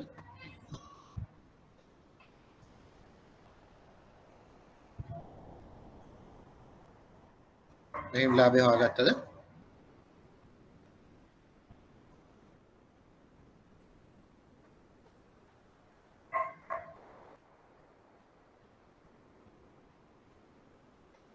ඔයාට එක්සෑම් තියෙනවා කිව්වේ කොයි කාලෙද මොනවද කියන්නේ? සැප්තැම්බර්? නොවැම්බර්.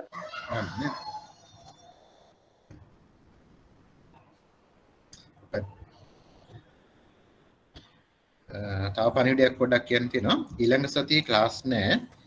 අපි වෙනකොට වෙන දවසක ක්ලාස් එකක් කරමු එක්ස්ට්‍රා ක්ලාස් එකක්. මතක තියාගන්න ඊළඟ සතියේ ක්ලාස් නැහැ.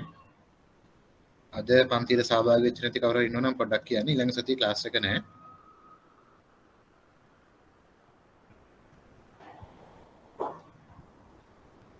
IBS එකේ අනිත් ක්ලාස් තියෙනවා. මගේ ෆයිනෑන්ෂල් මැනේජ්මන්ට් විතරක් ඊළඟ සතියේ නැහැ. මෙහෙම ලාභය හම්බුණාද කියලා පොඩ්ඩක් කල්පනා කරන්න ඕන. එක්කෙනෙක්ට ඇවිල්ලා තියෙන 2720යි 3970යි කියලා. අනිත් අයටත් ඒ වගේ උත්තරයක් ආවද?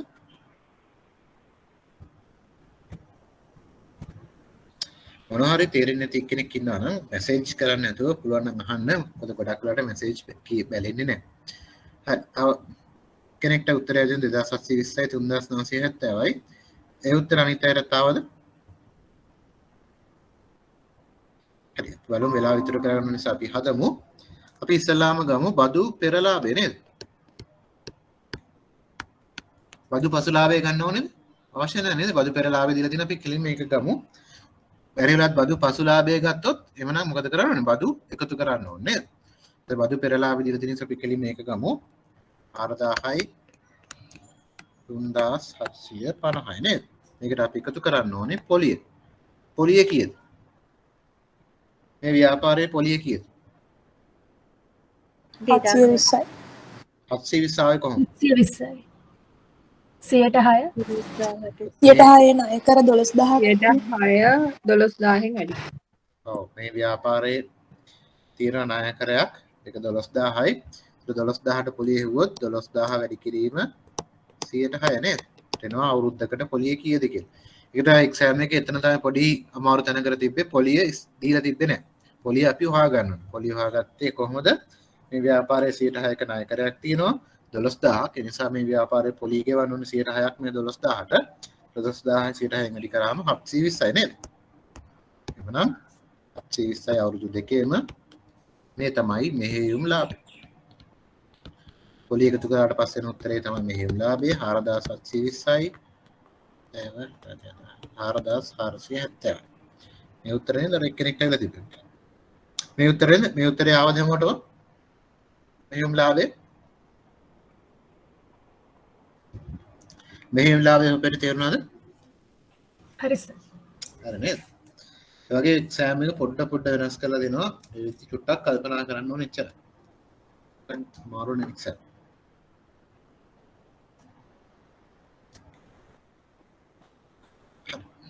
එහෙනම් දැන් අපි හොයමු පොලිය ආවරණ අනුපාතය. ඒක කියන්නේ මෙහෙයුම් ලාභය බෙදනවා පොලිය. එච්චර.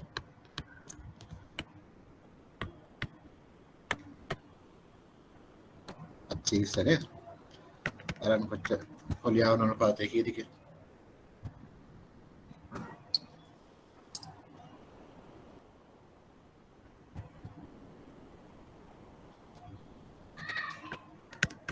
ඒ දශම 5යි 6.21 6.21.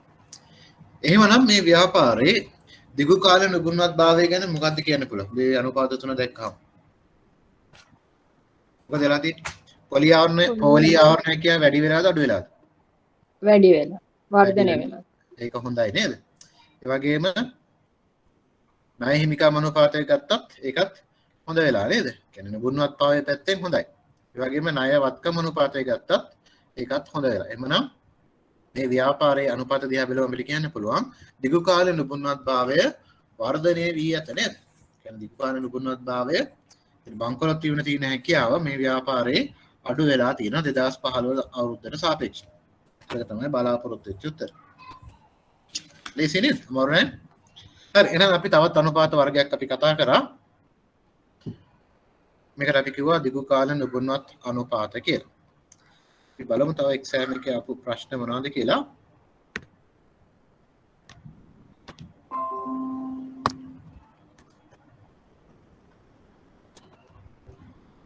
මේහා සමාන ප්‍රශ්න තමයි ඇවිල්ලා තියෙන්නේ. දැන් හැමෝම දන්නව නේද? ඒ හදන්න ඕනේ නේ. දන්නවා. අපි යමු යන ඊළඟ අනුපාත වර්ගයට. දැන් අපි අනුපාත වර්ග කියා කියන එකත් අපි ඉගෙන ගත්තේ තුන්වෙනි අනුපාත වර්ගය නේද? ක්‍රියාකාරී අනුපාත ඉගෙන ගත්තා. ප්‍රවේශලතා අනුපාත ඉගෙන ගත්තා. දැන් දිගු කාල නුගුණවත් අනුපාත ඉගෙන ගත්තා. දැන් ප්‍රධාන අනුපාත වර්ග තුනක් ඉගෙන ගත්තා. ඊළඟ අනුපාත වර්ගය තමයි ලාභදායීත්ව අනුපාත. ලාභදායීත්ව අනුපාතය කියලා කියන්නේ ව්‍යාපාරයේ ලාභදායීත්වය ගැන අදහස් දැක්වීම සඳහා ගන්න එක අනුපාත වල තමයි ලාභදායීත්ව අනුපාත කියලා කියන්නේ. ඒතර මේ ලාභදායීත්ව අනුපාතයට අපි මතක තියාගන්න ඕන ටික මම කියන්න. පළවෙනි එක තමයි අනිවාර්යයෙන් මතක තියාගන්න ඕනේ දල ලාභ අනුපාත. කොහොමද දල ලාභ අනුපාතය වෙන්නේ? හරිම ලේසි. දල ලාභය බෙදන්න තියෙනවා විකුණුම් වලින්. ඊළඟ අපි දැනගන්න ඕනේ මෙහෙයුම් ලාභ අනුපාතය හොයන්න. ඒකත් හරිම ලේසි. මෙහෙයුම් ලාභය බෙදන්න තියෙන්නේ විකුණුම් වලින්. ඊළඟ අපි හොයන්න දැනගන්න ඕනේ ශුද්ධ ලාභ අනුපාතය. ඒකත් හරිම ලේසි. ශුද්ධ ලාභය බෙදන්න තියෙන්නේ විකුණුම් වලින්. ඒතර මේ තමයි ලාභදායීත්ව අනුපාතය කිව්වොත් මේ තුන අනිවාර්යයෙන් මතක තියෙන්න ඕනේ. දල ලාභ අනුපාතය, මෙහෙයුම් ලාභ අනුපාතය, ශුද්ධ ලාභ අනුපාතය. මේට අමතරව තවත් දෙකක් තියෙනවා. ඒ අනුපාත වර්ගය තමයි වත්කම් මත ප්‍රතිලාභය සහ හිමිකම් මත ප්‍රතිලාභය. මොනවාද අනුපාත වර්ග දෙක? වත්කම් මත ප්‍රතිලාභය සහ හිමිකම මත ප්‍රතිලාභය. ඒතර මේ වත්කම් මත ප්‍රතිලාභය හොයන්නේ ශුද්ධ ලාභයේ බෙදීම සාමාන්‍ය මුළු වත්කම්. අපි දන්නවා සාමාන්‍ය මුළු වත්කම් කොහොමද හොයන්නේ? ආරම්භක වත්කමයි අවසන් වත්කමයි දෙක එකතු කරලා දෙකෙන් බෙදුවොත් ඒකට අපි කිව්වා සාමාන්‍ය මුළු වත්කම් කියලා. ඒ වගේම අපි දන්නවා ආරම්භක වත්කම් දීලා නැත්නම් අවසාන වත්කම් සාමාන්‍ය වත්කම් හැටියට අපි සැලකනවා නේද? මෙතෙන්දී පොඩ්ඩක් මතක තියාගන්න සමහර පොත්වල තියෙනවා වත්කම් මත ප්‍රතිලාභය හොයනකොට ශුද්ධ ලාභය වෙනුවට මෙහෙයුම් ලාභය අරගෙන තියෙනවා. එකත් හරි මම කියන්නේ මට ප්‍රමිතියක් නැහැ කියලා. ඕන කෙනෙක්ට ඕන විදිහට මේ අනුපාතය හදන්න පුළුවන්. ඒ ශුද්ධ ලාභය ගත්තත් ප්‍රශ්නයක් නැහැ. මෙහෙයුම් ලාභය ගත්තත් ප්‍රශ්නයක් නැහැ. වත්කම් මත ප්‍රතිලාභය හද. එන වත්කම් මත ප්‍රතිලාභය කොහොමද වන්නේ? එක්ක ශුද්ධ ලාභය හෝ මෙහෙයුම් ලාභය බෙදන්න ඕනේ සාමාන්‍ය මුළු වත්කම් වලින්. එච්චරයි කරන්න තියෙන්නේ. ඊළඟ මතක තියාගන්න අනුපාතය තමයි හිමිකම මත ප්‍රතිලාභය. ඒක හොයන්නේ ශුද්ධ ලාභය බෙදනවා සාමාන්‍ය හිමිකමින්. කියන අයිතිකරුවන්ගේ ප්‍රාග්ධනයේ ලාභය කොච්චරක්ද කියලා හොයන්නේ කිව්වොත් අපි හොයන්න ඕනේ අනිවාර්යයෙන්ම හිමිකම් මත ප්‍රතිලාභය.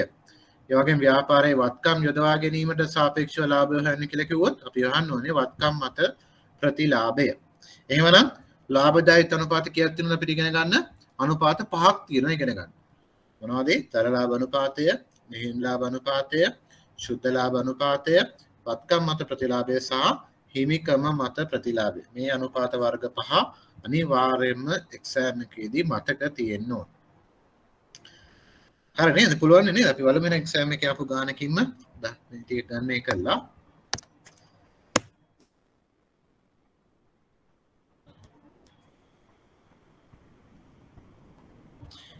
මේ ගානවද? මේක ඇවිල්ලා තියෙන්නේ අපි මේ කතා කරමින් හිටපු ගාන 2017 මාර්තු 3 වෙනි ප්‍රශ්නේ තුන්වෙනි කොටස හදන්න බලන්න.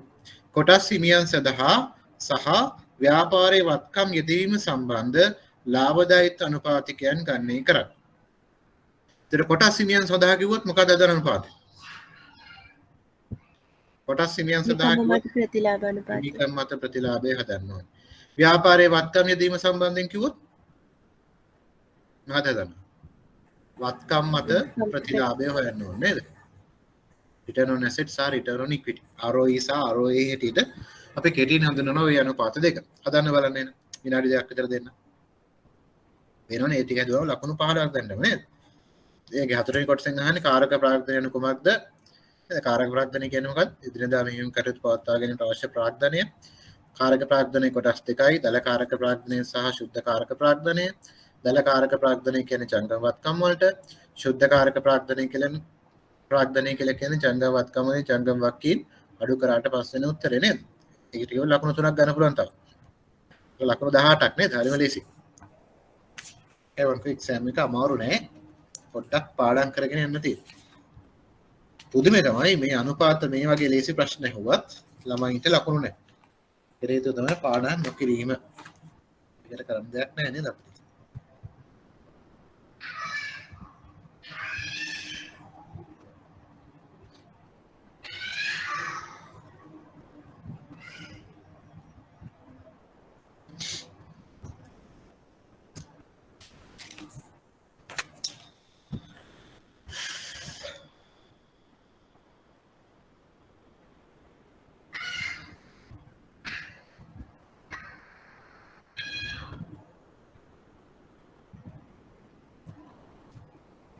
අදින් පස්සේ කියන්නේ අද වෙනකන් කරපු ටික කොහොමද දන්නවනම් මේ සැර එක්සෑම් එක දැන්ටමත් පාස් නේද? මම කිව්වනේ මේ පාඩමේ ලකුණු 20යි කලින් කරපු පාඩමේ ලකුණු 20යි අර අපි කතා කරපු මුල්ම පාඩමේ අර පොලි වර්තමාන අගය සෙවීම අනාගත අගය සෙවීම නේද වාර්ෂික ඒ පාඩමයි හැඳින්වීම කොටසනොත් ලකුණු 4ක් විතර ගන්න පුළුවන් ඒ කියන්නේ දැනටමත් ලකුණු 45ක් ගන්න පුළුවන් මට්ටමක ඉන්නේ හැමෝම නිසා දැනටමත් past papers බලන්න 2021 ඉඳලා අලුත් සිලබස් එක පටන් ගත්තේ 2014 ඒක 2014 ඉඳලා 2021 වෙනකම් සෑම පේපර් එකකම දැනටමත් ඔය කටියට ලකුණු අඩුම ගානේ 35න් ඉහළ ගන්න පුළුවන් දැනට බොරුද කියන්නේ කියලා බලන්න පොඩ්ඩක් past papers අරගෙන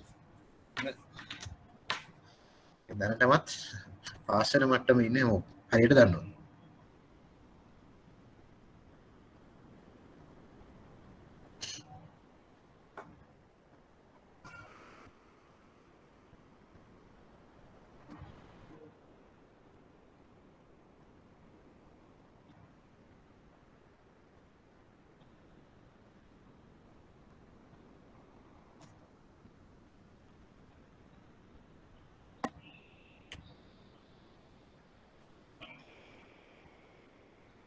අපි බලමු එහෙනම් උත්තර කීපයක් වෙලා තියෙනවා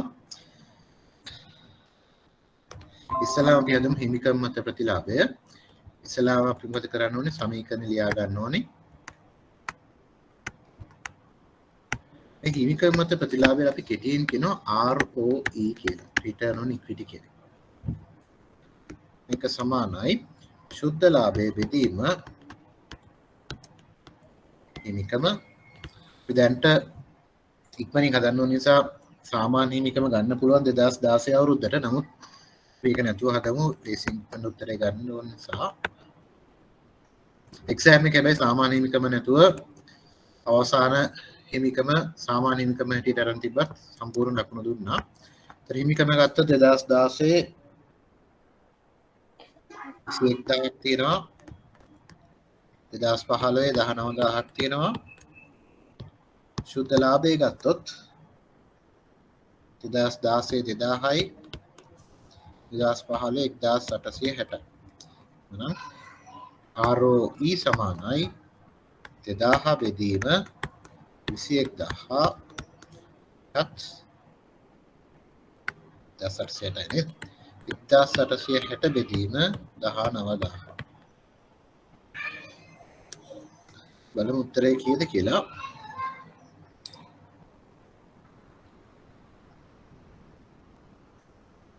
बिंदुයි 0.9යි ඕනෑම ප්‍රතිශතයකට කිව්වොත් 9.5යි නේද?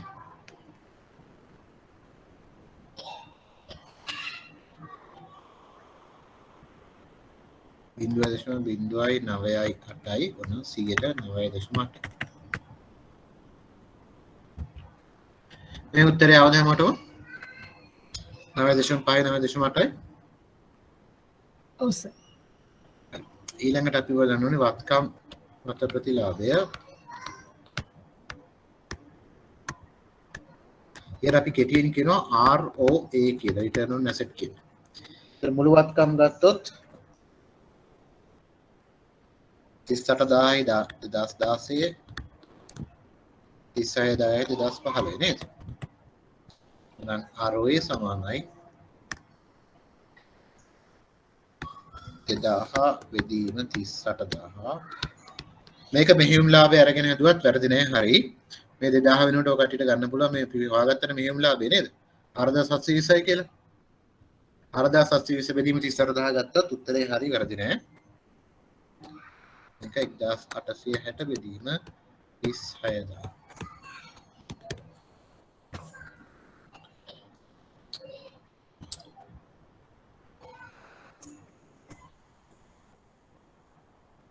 बिंदु 0.5 तुलना प्रतिशत कैरेट 5.3 बिंदु 5.2 और 5.2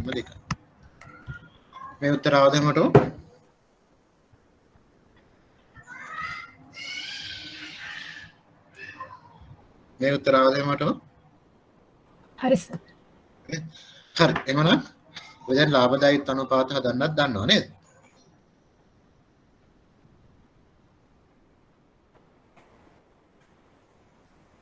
මේ අර RO ඒක හදද්දි සාමාන්‍ය මුළුවත්කම් 2016 මේ ආරම්භක වත්කම් අවසාන වත්කම් එකතු කරලා දෙකෙන් බෙදලා ගන්න පුළුවන්ද? පුළුවන් ඒක තමයි වඩාත් නිවැරදි උත්තරය. මම වෙලාව විතර ගන්න ඕන නිසා තමයි එහෙම කරන්නේ. 2016 ගත්තොත් සාමාන්‍ය මුළුවත්කම දෙන්න 37000 නේද? 34000 වෙනවා 37000 භාවිතා කරලා හදන්න පුළුවන්. ඒක තමයි නිවැරදිම උත්තරය.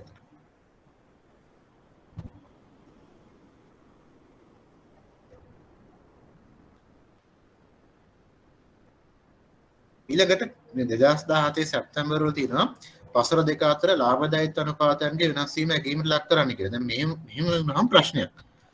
ඒතර මේ වගේ වෙලාවක කමන්නේ වෙලාව පොඩ්ඩක් ගියාට අපි ලාභදායීත්වය සම්බන්ධයෙන් අනුපාත කීයක් ඉගෙන ගත්තද? 5ක් ඉගෙන ගත්තා නේද? ශුද්ධ ලාභ අනුපාතය, මෙහෙයුම් ලාභ අනුපාතය, දර ලාභ අනුපාතය, ROA සහ ROE නේද? ඒතර මේ අනුපාත පහම හදලා පෙන්නන. කමන්නේ වෙලාව ගියාට අනුපාත පහම හදලා පෙන්නන්න මම. මොකද හේතුව තමයි මාකින් ස්කීම් එකේ මොකක් වේද කියලා අපි දන්නේ නැති නිසා.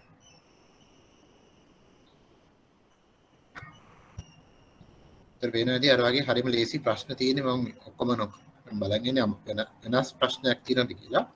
මේ 2019 මාර්තු පොඩ්ඩක් බලන්නකො. 2019 මාර්තු එකේ පොඩ්ඩක් කියලා දෙන්න ඕනේ දෙවෙනි ප්‍රශ්න. ඒක පොඩ්ඩක් කියව ගන්න. 2019 මාර්තු දෙවෙනි ප්‍රශ්නේ දෙවෙනි කොටස. ඒක පොඩ්ඩක් කියව ගන්න. ඒ වගේ මේ තුන්වෙනි කොටසෙන් අහන්නේ තෝරන අනුපාතයන්. තෝරන අනුපාතයන් කියන්නේ දිගු කාලෙන උගුල්මත් අනුපාත කියන එක. ඒක දන්නේ සමම හදන්නේ නැහැ. වගේම ලාභදායීත්ව අනුපාත තුනක් කිව්වම අපි දන්නවා පහක්. පහම හදලා පෙන්වන්න කමන්නේ. තුනක් කිව්වට පහම හදලා පෙන්වන්න. ඒ වගේම තෝරන අනුපාත දෙකක් කිව්වට අපි තුනක් දන්නවා. ඒ තුනම හදලා පෙන්වන්න. ඒකට හේතුව තමයි මාකින් ස්කීම් එකේ මොකක් කියද කියලා දන්නේ නැති නිසා. මොකද සමහර වෙලාවට ඔය කට්ටියගේ පේපර්ස් බලන්නේ ෆයිනෑන්ස් ගැන දන්නේ නැති කෙනෙක් වෙන්න පුළුවන්. ඒ වගේ ලාවට යා මාකින් ස්කීම් එකේම තියෙන උත්තරේ බලාපොරොත්තු වෙනවා. ඒකට ඒ වගේ දෙයකින් ෆේල් වෙනවා කියන අවාසනාව තමයි. මේ මොනා කරන්නේ? ඒ නිසා අපි දන්න දේ ඔක්කොම හදලා පෙන්නමු. පොඩි වෙලාවක් ඇයි කමන්නේ. ඔක්කොම හදලා පෙන්නන්න. හරි මේක පොඩ්ඩක් කියවනු දෙවෙනි කොටස අයන්න අහනවා ගිණුම් කරන ප්‍රමිතීන්ට අනුව මුදල් ප්‍රවාහ ප්‍රකාශනයේ දැක්විය යුතු මුදල් ප්‍රවාහ ප්‍රකාශයන් තුන සඳහන් කරන්න කියලා කියනවා. මොනවද? ගිණුම් කරන ප්‍රමිතීන්ට අනුව මුදල් ප්‍රවාහ ප්‍රකාශනයේ දැක්විය යුතු මුදල් ප්‍රවාහ මූලාශ්‍රයන් තුන මොනවද? මම ඉතත් කියලා දුන්නා. මේ අහන්නේ වෙනත් විදිහකින් මුදල් ප්‍රවාහ ප්‍රකාශනයේ තියෙන කොටස් තුන. මොනවද කොටස් තුන? ආයෝජන ක්‍රියාකාරකම්, මූල ක්‍රියාකාරකම්, මෙහෙයුම් කටයුතු නේද? ඒතර මුදල් ප්‍රවාහයේ කොටස් තුනක් තියෙනවා. මෙහෙයුම් කටයුතු, ආයෝජන කටයුතු සහ මූල්‍ය කටයුතු. මේක තමයි බලාපොරොත්තු වෙච්ච උත්තරය. ඒ වගේම ආ කොටසෙන් අහනවා 2018 3.31 දින අවසන් වර්ෂය සඳහා සීමා සහිත VTL හි මූල්‍ය මුදල් ප්‍රවාහ ප්‍රකාශය ඇතුළත් කළ යුතු ආකාරයට කාරක ප්‍රාග්ධන වෙනස් වීම ගණනය කරන්න. කාරක ප්‍රාග්ධන වෙනස් වීම ගණනය කරන්නේ මොන ක්‍රමයකද? අපි කිව්වා මුදල් ප්‍රවාහ ප්‍රකාශන හදන්න පුළුවන් ක්‍රම දෙකක් තියෙනවා. ඍජු ක්‍රමය සහ වක්‍ර ක්‍රමය නේද? හැමෝම accounting ඉගෙන ගත්ත නිසා මම කිව්වා පොඩ්ඩක් බලාගන්න කියලා. ඍජු ක්‍රමය කියන්නේ මොකද්ද? වක්‍ර ක්‍රමය කියන්නේ මොකද්ද කියලා නේද? ඒතර කාරක ප්‍රාග්ධන වෙනස් වීම ගලපන්නේ මේ ක්‍රම දෙකෙන් මොන ක්‍රමයේද? ඍජු ක්‍රමයේද වක්‍ර ක්‍රමයේද? මතකද? ඍජු ක්‍රමය ගත්තත් වක්‍ර ක්‍රමය ගත්තත් ආයෝජන කටයුතු සහ මූල්‍ය කටයුතු හදන විදිහේ වෙනසක් නැහැ. දෙකම සමානයි. මේ ඍජු ක්‍රමය සහ වක්‍ර ක්‍රමය කියන ක්‍රමයේදී වෙනස් වෙන්නේ මෙහෙයුම් කටයුතු මුදල් ප්‍රවාහ ප්‍රකාශනය හදන විදිහ විතරයි නේද? එහෙමනම් කාරක ප්‍රාග්ධන වෙනස් වීම ගලපන්නේ මොන ක්‍රමයේදීද? ඍජු ක්‍රමයේද වක්‍ර ප්‍රාග්ධනයේද? වක්‍ර ක්‍රමේ වක්‍ර ක්‍රමයේ තමයි කාරක ප්‍රාග්ධන වෙනස් වීම ගණනය කරන්නේ. හරි බලමු එහෙනම් කාරක ප්‍රාග්ධනය කිව්වොත් මොනවද තියෙන දේවල්? කාරක ප්‍රාග්ධනය කියන්නේ මොනවටද? ඉගෙන ගත්තා නේද?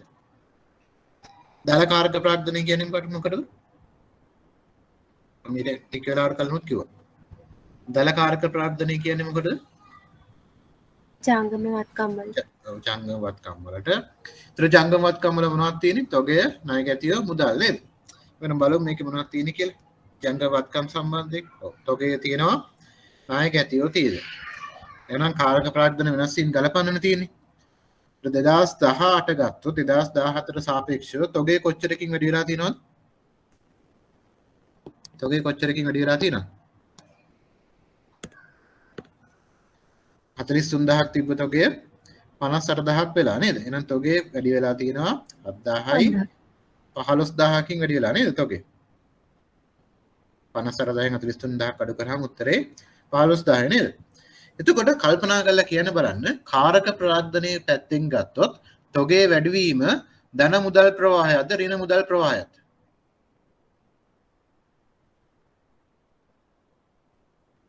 තොගේ වැඩි වෙනවා කියන්නේ මුදල් ප්‍රවාහය පැත්තෙන් ගත්තොත් ඍණද ධනද? මුදල් එකතු වීමද මුදල් අඩු වීමද? ඍණ මුදල් අඩුවීමක්. මුදල් අඩු වීමක්. මොකද තොගේ එකතු වෙනවා කියන්නේ සල්ලි එන්නේ නැහැ ව්‍යාපාරෙට නේද? එහෙනම් තොගේ සම්බන්ධයෙන් ගත්තොත් ඍණ 15000ක් අපි ගලපන්න ඕනේ නේද? කොහොමද දන්නේ මෙහෙම කටයුතු මුදල් ප්‍රවාහ ප්‍රකාශයේදී අපි මොකද කරන්න ඕනේ? පොලී සහ බදු පෙරලාභය අරගෙන කාරක ප්‍රාග්ධන ගැලපීමට අපි 15000ක් අඩු කරන්න ඕනේ නේද? ඒකට හේතුව තමයි තොගේ වැඩි වීම නිසා. ණය ගැතිය ගත්තොත් මොකද වෙලා තියෙන්නේ? ඊළඟ ජංගමවත්කම තමයි ණය ගැතිය. ණය ගැතිය මොකද වෙලා තියෙන්නේ? 86000ක් තිබ්බ එක 79000ක් දක්වා අඩු වෙලා. කියන්නේ ණය ගැතිය අඩු වෙලා. ඒක හොඳයිද නරකයිද කාරක ප්‍රාග්ධනයේ පැත්තෙන්? හොඳයිද නරකයිද? හොඳයි. හොඳයි. ණය ගැතිය අඩු වුණා කියන්නේ අපිට සල්ලි ඇවිල්ලා නේද? ඒ කියන්නේ එතන තියෙන්නේ ධන මුදල් ප්‍රවාහයක් 7000ක්. ඊළඟට අපි බලන්න ණය හිමිය. ජංගමවත්කම් පැත්තෙන් ගත්තොත්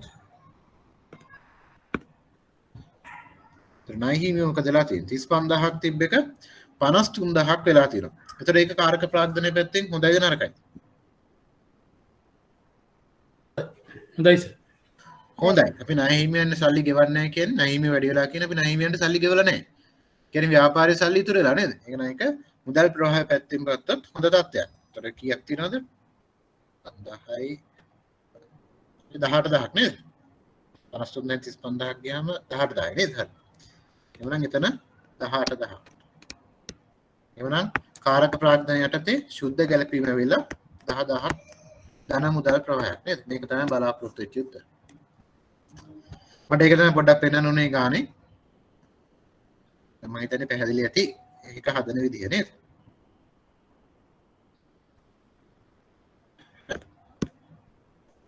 ඊළඟට තව වෙනස් ගානක් ඇවිල්ලා තියෙන්නේ ආය 2019 සැප්තැම්බර් මට හිතෙනවා මෙන්න මේ වගේ ගානක් හෝ අනුපාත හැදීමේ ගානක් තමයි ඉන්නේ 2019 සැප්තැම්බර් සිංහල පේපර් එක ඔකට ගාව තියෙනවා මම ඇත්තට මේක මාරු කරන්න අමතක වුණා මේ ඉංග්‍රීසි එක 2019 සැප්තැම්බර් සිංහල පේපර් එක ඔකට ගාව තියෙනවද බලමු මං ගාව තියෙනවද කියලා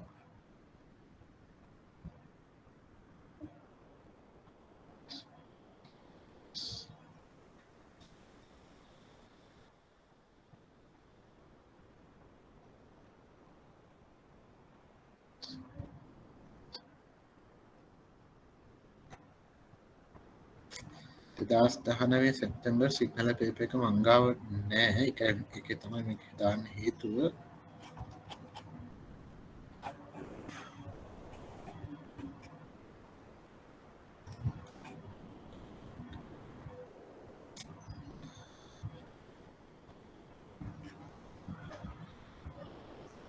හරි කමන්නේ අපිට ඉංග්‍රීසි ටිකක් තේරෙනව නේද? දැන් බලමු ඉංග්‍රීසි පේපර් එකේම පොඩ්ඩක් ඉගෙන ගන්න. හරි. මේක දීලා තියෙන්නේ අවුරුදු 3ක තොරතුරු දීලා තියෙනවා. මේ ව්‍යාපාරයේ පැත්තෙන් ගත්තොත් ඒ වගේම කර්මාන්තයේ තොරතුරුත් දීලා තියෙනවා නේද? දැන් හිතා ගන්න ඕනේ ඇයි මෙහෙම තොරතුරු දුන්නේ කියලා. අපි දන්නවා අනුපාතයක් හදුවට පස්සේ එක්ක අතීත දත්ත එක්ක සංසන්දනය කරන්න ඕනේ. එහෙම නැත්නම් කර්මාන්තයේ දත්ත හෝ තරංකාරී ව්‍යාපාරයක දත්ත එක්ක සංසන්දනය කරන්න ඕනේ කියලා අපි ඉගෙන ගත්තා නේද? ඒතර දීලා තියෙන ඉස්සෙල්ලාම තොග පිරිවැටුම් අනුපාතය ඉන්වෙන්ටරි ටර්නෝවර් කියන්නේ තොග පිරිවැටුම් අනුපාතය මම පොඩ්ඩක් සිංහලෙන් කියන්නම්. so ඉන්වෙන්ටරි ටර්නෝවර් කියන්නේ තොග පිරිවැටුම් අනුපාතය depreciation total asset කියන්නේ ෂෙයා බෙදීම මුළුවත්කම් කියන එක. ඊළඟ දින days sales in receivables කියන්නේ ණය ගැති ලැබීම් කාලය තමයි ඊළඟට දීලා තියෙන්නේ. තුන්වෙනි කොලම් එක තුන්වෙනි රෝ එකෙන් තියෙන්නේ ණය ගැති ලැබීම් කාලය 113 98 94 කියලා කියන ණය ගැති ලැබීම් කාලය. ඊළඟට තියෙනවා ණය හිමිකම් අනුපාතය ණය වත්කම් අනුපාතය දීලා තියෙනවා. ණය හිමිකම් අනුපාතය ඊට පස්සේ ණය වත්කම් අනුපාතය දීලා තියෙනවා. ඊළඟට ශුද්ධ ලාභ අනුපාතය දීලා තියෙනවා. ඊළඟට මුළු වත්කම් පිරිවැටුම් අනුපාතය දීලා තියෙනවා. ක්ෂණික වත්කම් අනුපාතය දීලා තියෙනවා. ජංගම වත්කම් අනුපාතය දීලා තියෙනවා. පොලි ආවරණ අනුපාතය දීලා තියෙනවා. EBITDA දීලා තියෙනවා. EBITDA කියලා කියන්නේ earnings before interest tax depreciation and amortization කියන එක. EBITDA කියලා කියන්නේ මොකක්ද එහෙමනම්? earnings before interest tax depreciation and amortization. ඒ කියන්නේ පොලි බදු ක්ෂය සහ ක්‍රමක්ෂය පෙර ලාභය තමයි EBITDA කියලා කියන්නේ. ඊළඟට PAT කියලා කියන්නේ profit after tax එහෙම නැත්නම් ශුද්ධ ලාභය දීලා තියෙනවා. ඒතර මේ තමයි දීලා තියෙන තොරතුරු. ආයෙත් කිව්වොත් තොග පිරිවැටුම් අනුපාතය දීලා තියෙනවා. ෂෙයා වත්කම් අනුපාතය දීලා තියෙනවා. ණය ගැති ලැබීම් කාලය දීලා තියෙනවා.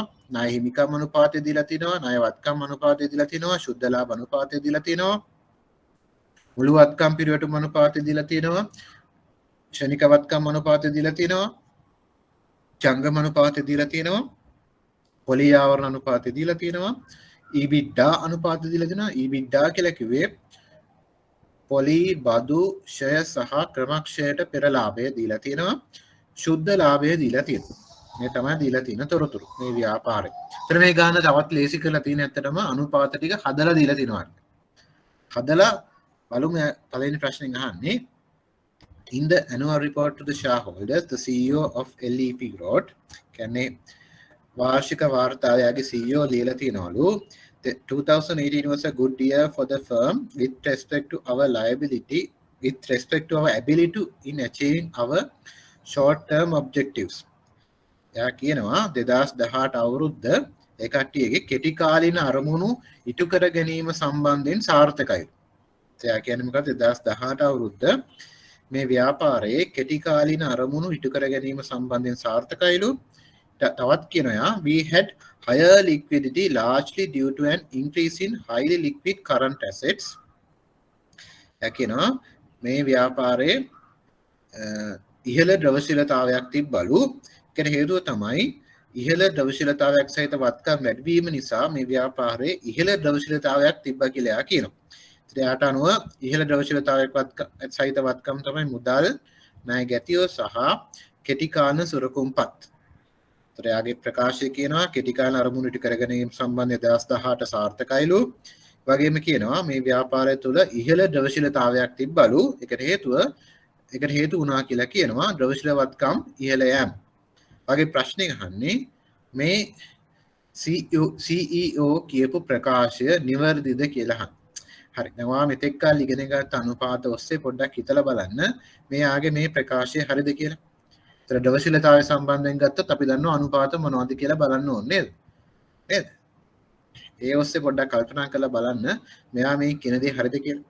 පොඩි වෙලාවක් දෙන්න හිතන්න බලන්න.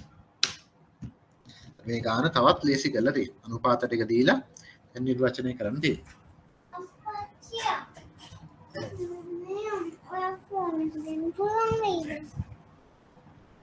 මට නෙමෙයි අම්මට නෑ පොල් එකක් ගන්න පොල් එක නෙමෙයි අම්මා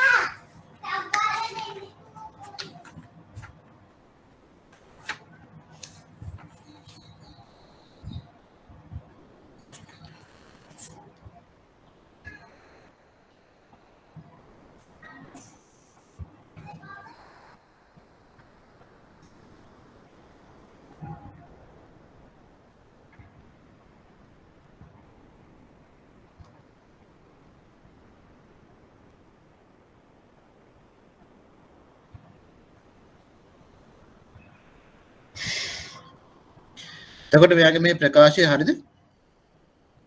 අපි බලන්න ඕන අනුපාත දෙක මොකද්ද? අනුපාත දෙක තමයි ජංගම අනුපාතය සහ ක්ෂණික වත්කම් අනුපාතය. මොකද වෙලා තියෙන්නේ මේ දෙකේ? ජංගම අනුපාතය ගත්තොත් මොකද්ද කියන්න බලමු. ඒතර මේ වගේ උත්තරයක් දෙද්දී ඉස්සල්ලාම කියන්න ඕනේ මේ වෙලාවේ අපි අවධානය යොමු කරන්න ඕනේ ද්‍රවශීලතාවය සම්බන්ධයෙන් නිසා ජංගම අනුපාතය සහ ක්ෂණික වත්කම් අනුපාතය ගැන අවධානය යොමු කරන්න ඕනේ කියලා. ඕනනම් ඒ අනුපාත අගයන් ටික ලියා ගන්න පුළුවන් එක්සැම්පල් එකේ නේද? උත්තරේ. ඊට පස්සේ අපිට පුළුවන් එක නිර්වචනය කරන්න.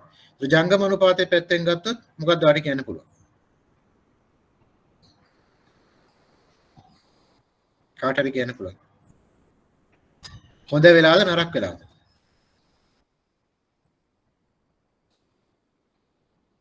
කාට හරි කියන්න පුළුවන්. එහෙනම් නේද? බය වෙන්න එපා. මොකක්ද උත්තරේ? මොකද හිතේ? ජංගම අනුපාතයේ පැත්තෙන් ගත්තොත් හොඳ වෙලා එතෙන්දී අපිට කියන්න පුළුවන් මේ ව්‍යාපාරයේ ජංගම අනුපාතය දෙස බැලුව විට 2018 ජංගම අනුපාතය පසුගිය අවුරුදු වලට සාපේක්ෂව වැඩි වී ඇත.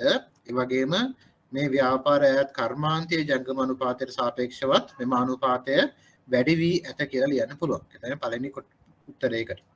ඊළඟ ශනිකවත්කම අනුපාතය පැත්තෙන් ගත්තොත් මොකද වෙලා තියෙන්නේ? එතෙන්දී කියන්න පුළුවන් නමුත් ශනිකවත්කම් අනුපාතය 2017 2016 යන පසුගිය වසරට සාපේක්ෂව 2018 වසරේදී අඩු වෙලා තිනවා. ඒ වගේම ආලායතනයේ කර්මාන්තයට සාපේක්ෂවත් ශනිකවත්කම් අනුපාතය අඩු වෙලා තියෙනවා. එහෙමනම් ජංගම අනුපාතයේ ශනිකවත්කම් අනුපාතය අතර තියෙන ප්‍රධාන වෙනස මොකක්ද? අගතොගේ බඩු තොගේ නේද? එහෙනම් මේ ශනිකවත්කම් අනුපාතය අඩු වෙලා ජංගම අනුපාතය වැඩි වෙලා තියෙන්නේ මොකක් නිසාද? තොගේ වැඩි වෙලා නිසා. තොගේ වැඩි වෙලා. තොගේ වැඩි වීමට තවත් සාක්ෂියක් තියෙනවා. මොකක්ද හේතුව? තොගේ වැඩි වෙලා කියලා තවත් තැනකින් පේනවා අපිට. කොතනද? තොග පිරිවැටුම් අනුපාතය වැඩි වෙලා නේද? තොග පිරිවැටුම් අනුපාතය අනිත් පැත්තට දින ඒක ගන්න එපා. ඒක පොඩ්ඩක් අමතක කරන්න. මේ අනුපාත දෙක විතරක් අපි අවධානය යොමු කරමුකෝ. ශනිකවත්කම් අනුපාතය සහ ජංගම අනුපාතය ගත්තොත් ශනිකවත්කම් අනුපාතය අඩු වෙලා නමුත් ජංගම අනුපාතය වැඩි වෙලා තියෙනවා. මේකට හේතුව තමයි ප්‍රධාන වශයෙන්ම හේතුව වෙන්නේ නැත්තේ තොගේ වැඩිවීම. එහෙමනම් මෙයාගේ ප්‍රකාශය නිවැරදිද? මෙයාගේ ප්‍රකාශය නිවැරදිද? We had higher liquidity largely due to an increase in highly liquid current assets. යා කියනවා මේ ද්‍රවශීලතාවය වැඩි වීමට ප්‍රධාන වශයෙන් හේතු වෙලා තියෙන්නේ ඉහළ ද්‍රවශීලතාවයෙන් යුතු වත්කම් වැඩිවීමලු. ඒකද? ඒකද? තොගය ඉහළ ද්‍රවශීලතාවයක් සහිත වත්කමක්ද? ද්‍රවශීලතාවය කියන්නේ මොකද? ඉක්මනින් මුදල් බවට පත් කර ගැනීම තියෙන හැකියාව නේද? තොගය කියන එක ගත්තොත් ඉක්මනින් මුදල් බවට පත් කර ගන්න පුළුවන්. පුළුවන්ද බෑ? බෑ. එහෙමනම් මෙම ප්‍රකාශය නිවැරදි නොවේ නේද? ඒකට හේතුව තමයි මේ ව්‍යාපාරයේ ද්‍රවශීලතාවය වර්ධනය වෙලා තියෙන්නේ තොගය වැඩිවීම නිසා. තොගය කියන එක ඉහළ ද්‍රවශීලතාවයකින් යුතු වත්කමක් නොවේ. එම නිසා මෙම ප්‍රකාශය නිවැරදි නොවේ කියලා තමයි කියන්න තියෙන්නේ. පැහැදිලිද උත්තරේ? මේ වගේ දෙයක් කිව්වොත් එම් හිතලා බලලා යන්න පුළුවන් නේද? හරි. ඊළඟට බලමු. What can you say on the firm's asset management considering the ratios? ඊළඟට අහනවා මේ වත්කම් කළමනාකරණය සම්බන්ධයෙන් මොකක්ද කියන්න පුළුවන් කියලා අහනවා. මේ අනුපාත දිහා බලන්න පොදලාදී. වත්කම් කළමනාකරණය සම්බන්ධයෙන් මොකක්ද ඔයාලට කියන්න පුළුවන්? අපි දන්නවා වත්කම් යොදවා ගැනීම සම්බන්ධයෙන් අනුපාත කිව්වොත් මොනවද අපි බලන්න ඕනේ? මොන අනුපාත වර්ගයද අපි අවධානය යොමු කරන්නේ? වත්කම් යොදවා ගැනීම සම්බන්ධයෙන් කිව්වොත්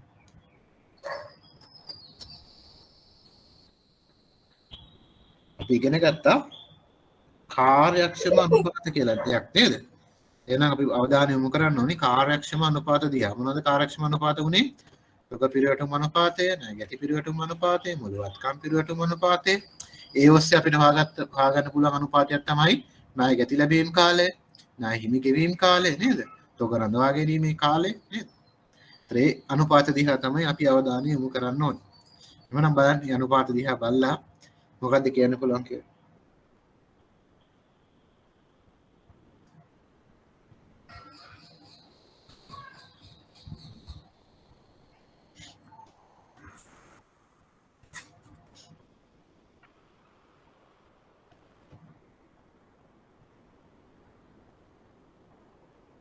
මොකද හිතන්න කියන්න පුළුවන්.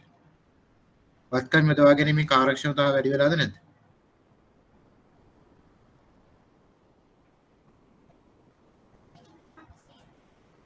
වැඩි වෙලාද නැද්ද?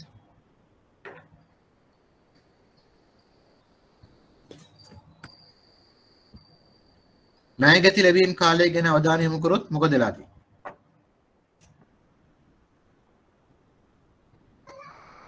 පසුගිය අවුරුදු වලට සාපේක්ෂව මොකද වෙලා තියෙන්නේ? ණය ගැති ලැබීම් කාලය. කාලේ වැඩි වෙලා. ඒක හොඳයිද? හොඳ නෑ නේද? එහෙනම් අපිට කියන්න පුළුවන් පසුගිය අවුරුදු වලට සාපේක්ෂව ණය ගැති ලැබීම් කාලය වැඩි වෙලා තියෙනවා. ඒක හැබැයි ණය ගැතියන් යොදා ගැනීම සම්බන්ධයෙන් හොඳ තත්ත්වයක් නෙවෙයි. නමුත් අපිට කියන්න පුළුවන් අදාළ කර්මාන්තයට සාපේක්ෂව මෙම ව්‍යාපාරයේ ණය ගැති කළමනාකරණය හොඳයි නේද? කර්මාන්තයේ දවස් 130ක් ගන්නවා ණය ගැති සල්ලි ගන්න. නමුත් මේ ව්‍යාපාරයේ දවස් 113කින් ණය ගැතියෙන් සල්ලි අය කර ගන්නවා නේද? එහෙනම් අපිට කියන්න පුළුවන් කර්මාන්තයට සාපේක්ෂව නමුත් මේ ව්‍යාපාරයේ ණය ගැති යොදා ගැනීම හොඳයි නේද? හරි නේද මං කියපු උත්තරේ?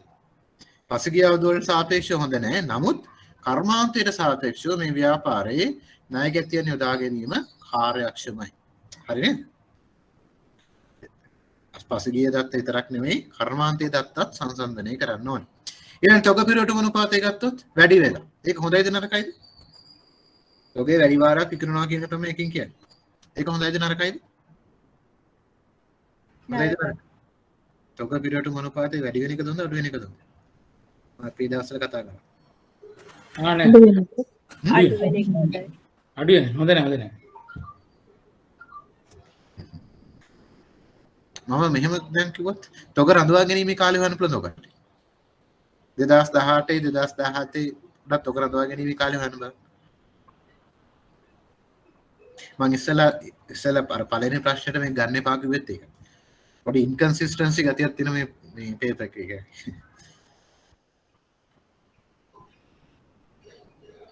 තොග පිරිවැටුම් අනුපාතය දන්නවනම් තොග රඳවා ගැනීමේ කාලය හොයන්නේ කොහොමද? තොග රඳවා ගැනීමේ කාලය හොයන්නේ කොහොමද? 365 බෙදනවා. 365 බෙදනවා තොග පිරිවැටුම් අනුපාතය නේද? එහෙම නේද? එහෙමනම් 2018 2017 ගත්තොත් 365 බෙදීම 62යි 65 365 බෙදීම 42යි 42 දින කීයද දෙන්නේ කියලා බලන්න. මේක හදන්න ඕනේ මම කටියට පැහැදිලි කරන්න මම මේක හැදුවේ. කටි කියපු උත්තරේ වැරදි නිසා.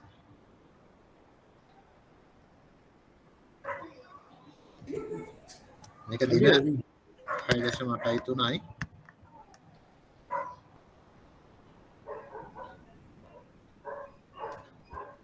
මේක දින 6.6 විතර මේ උත්තර දෙකේ තේරුම මොකක්ද? 2017 තොග එකකයක් ගබඩාවේ කොච්චර දවසක් තියෙනවද? දවස් 8.6ක් තියෙනව නේද? එහෙම නේද? 2018 දී තොගේ ගබඩාවේ කොච්චර දවස් ගණනක් තියෙනවද? 5.8. කියන්නේ ගබඩාවේ තොග රැඳවා ගැනීමේ කාලය අඩු වෙලා. හොඳයිද නරකයිද? හොඳයි. හොඳයි නේද? මතක තියාගන්න තොග පිරිවැටුම් අනුපාතය වැඩි වෙන තරමට හොඳයි කියලා නේද අපි කතා කරේ. ඒ දවස්. එහෙම නේද? එහෙම නේද? ඔව් පිරිවැටුම් අනුපාතය වැඩි වෙන තරමට හොඳයි. හොඳයි නේද? එහෙනම් මේ ව්‍යාපාරයේ තොගේ සම්බන්ධයෙන් ගත්තොත් මොකද කියන්න පුළුවන්? පසුගිය අවුරුදු වලට සාපේක්ෂව තොග පිරිවැටුම් අනුපාතය වැඩි වෙලා තියෙනවා. ඒ වගේම කර්මාන්තයට සාපේක්ෂව මේ ව්‍යාපාරයේ තොග පිරිවැටුම් අනුපාතය වැඩි. එහෙමනම් මේ ව්‍යාපාරයේ තොග සම්බන්ධයෙන් ගත්තොත් තොගය කාර්යක්ෂමව කළමනාකරණය කරලා තියෙනවා නේද? එහෙම නේද? ඔව්. ඒකයි මම කිව්වේ මේ පේපර් එකේ පොඩි ඉන්කන්සිස්ටන්සි ගතියක් තියෙනවා. මොකද පළවෙනි උත්තරේ දෙවෙනි උත්තරේ ගත්තොත් ඒ දෙක එහෙම වෙන්න බෑ අතට ව්‍යාපාරයේ. නේද? ෂණික අනුපාතය යංගම අනුපාතය සැලකීමේදී නේද? එතන පොඩි ඉන්කන්සිස්ටන්සි ගතියක් තියෙන එක මම කිව්වේ. එතනදී මම තොග පිරිවැටුම් අනුපාතය ගත්තේ නැත්නම් ඒකයි පළවෙනි එක උත්තරේ ලියත්. පළවෙනි එකට උත්තරේ ලියද්දී මම ගත්තේ ෂණික අනුපාතය යංගම අනුපාතය විතරමයි. මොකද ඒකට අනුව තොගේ වැඩි වෙලා තියෙන්නේ නේද? නමුත් තොගේ වැඩි වෙච්ච බවක් නෙමෙයි මේ ව්‍යාපාරයේ පේන්නේ. තොගේ ඇත්තටම අඩු වෙලා තියෙන්නේ.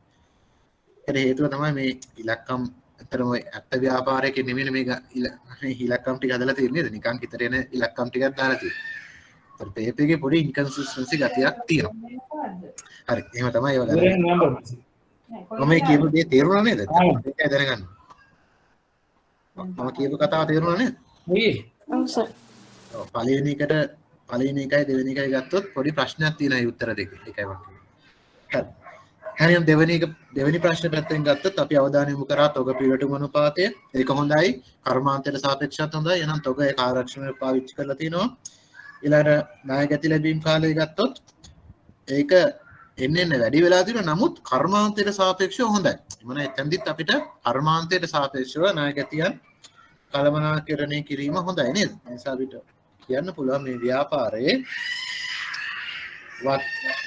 ඊළඟට තියෙන මුළු වත්කම් පිරිවැටුම් අනුපාතයත් අපිට බලන්න පුළුවන් නේද? ඒතර මුළු වත්කම් පිරිවැටුම් අනුපාතය මොකද වෙලා තියෙන්නේ? ඒක පසුගිය අවුරුදු වලට සාපේක්ෂව අඩු වෙලා තියෙනවා. නේද? ඒක හොඳයිද? මුළු වත්කම් පිරිවැටුම් අනුපාතය අඩු වීම හොඳයිද නරකයිද? හොඳයිද නරකයිද?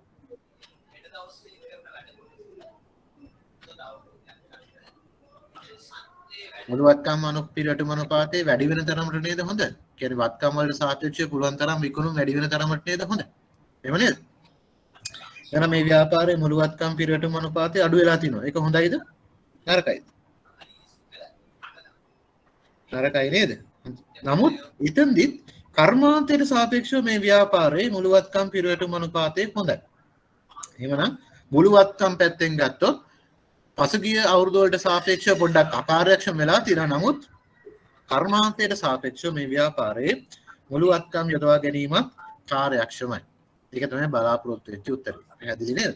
එහෙනම් අපි ලියන්න ඕනේ මේ වගේ ප්‍රශ්නයක් දුන්නාම තොග වත්කම් යොදවා ගැනීම කළමනාකරණය පිළිබඳ කිව්වොත් අපි අවධානය යොමු කරන අනුපාත ටික ලියන්න ඕනේ. එතෙන්ද අපි ලියන්න පුළුවන් තොග පිරිවැටුම් අනුපාතය, ණය ගැති පිරිවැටුම් අනුපාතය, මුළු වත්කම් පිරිවැටුම් අනුපාතය යන අනුපාත ගැන අපි අවධානය යොමු කරන්න ඕනේ කියලා කියන්න ඕනේ. ඊළඟට මේ දීලා තියෙන අනුපාතවල අගයන් අපි අතීත දත්ත එක්ක සංසන්දනය කරලා බලන්න ඕනේ. වැඩි වෙලාද අඩු වෙලාද? ඒ අනුව උත්තර ලියන්න ඕනේ. ඊළඟ කර්මාන්තයත් එක්ක බලන්න ඕනේ. කර්මාන්තයට සාපේක්ෂව හොඳයිද නරකයිද?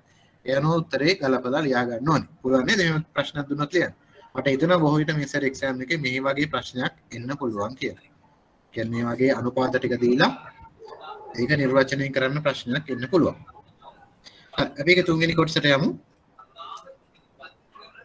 තුන්වෙනි කොටසෙන් අහනවා you are asked to provide the shareholders an assessment of the firm's solvency and leverage. ඒක මේ අහන්නේ මේ ව්‍යාපාරයේ දිගු කාල නිබුණුවත් භාවය ගැන අදහස් දක්වන්න කියලා කියනවා. ඒතර දිගු කාල නිබුණුවත් භාවය කිව්වොත් මොනවද අපි අවධානය යොමු කරන අනුපාත? අපි දැන් දන්නවා. අගල කියන බල. ඊට සුළු මොහොතකට කලින් අපි ඉගෙන ගත්තා. ඒ ප්‍රශ්න ලියද්දී ඉස්සලාම ලියන්න ඕන දේ ඒක. දිගු කාල නිබුණුවත් භාවය ගැන අදහස් ප්‍රකාශ කරද්දී අනුපාත වර්ග 3ක් ගැන අවධානය යොමු කරන්න ඕනේ. මොකක්ද අනුපාත වර්ග 3? ණය වත්කම් අනුපාතය, ණය අනුපාතය, හිමිකම් පොලි අනුපාත, ආවරණ අනුපාතය. පොලි ආවරණ අනුපාත. හරි. එතන මේක ගත්තොත් ණය හිමිකම් අනුපාතය දීලා තියෙනවා නේ. ඩෙට් ටු ඉක්විටි කියන්නේ ණය හිමිකම් අනුපාතය. මොකද වෙලා තියෙන්නේ? පසුගිය අවුරුදු වලට සාපේක්ෂව ණය ප්‍රාග්ධනයේ හිමිකමට සාපේක්ෂව අඩු වෙලා. ඒ වගේම කර්මාන්තයට සාපේක්ෂවත් අඩුයි. එහෙමනම් හොඳයිද නරකයිද? බුණුවත් භාවය පැත්තෙන් ගත්තොත් බුණුවත් භාවය පැත්තෙන් ගත්තොත් හොඳයිද නරකයිද? හොඳයිද නරකයිද?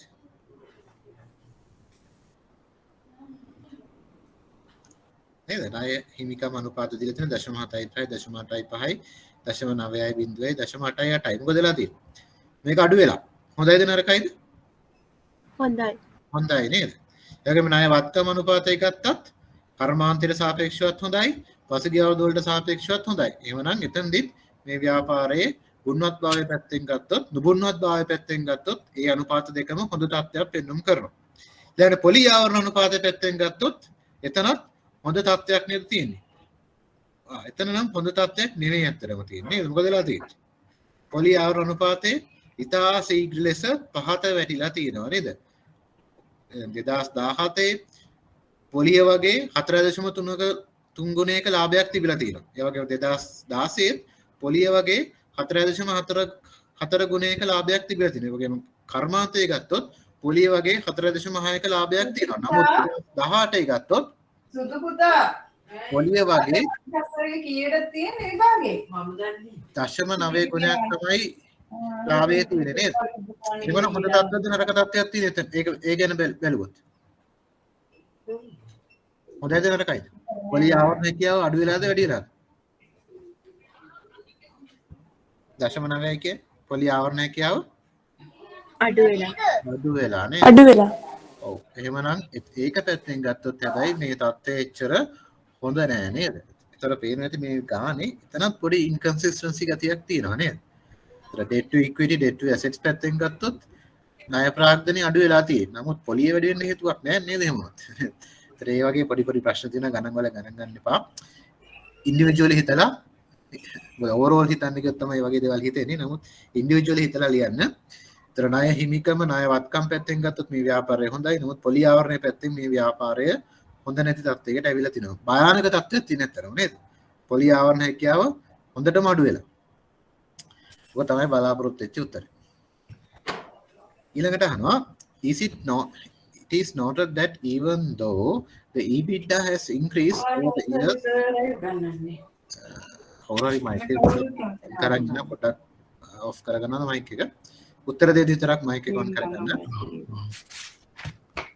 It is noted that even though the EBITDA has increased over the years, whereas profit after tax has reduced. Briefly explain the possible reasons. අහනවා කියනවා EBITDA ගත්තොත් මොකද වෙලා තියෙන්නේ? EBITDA කිව්වෙ මම කිව්වා ඉස්සෙල්ලා earnings before interest, tax, depreciation and amortization.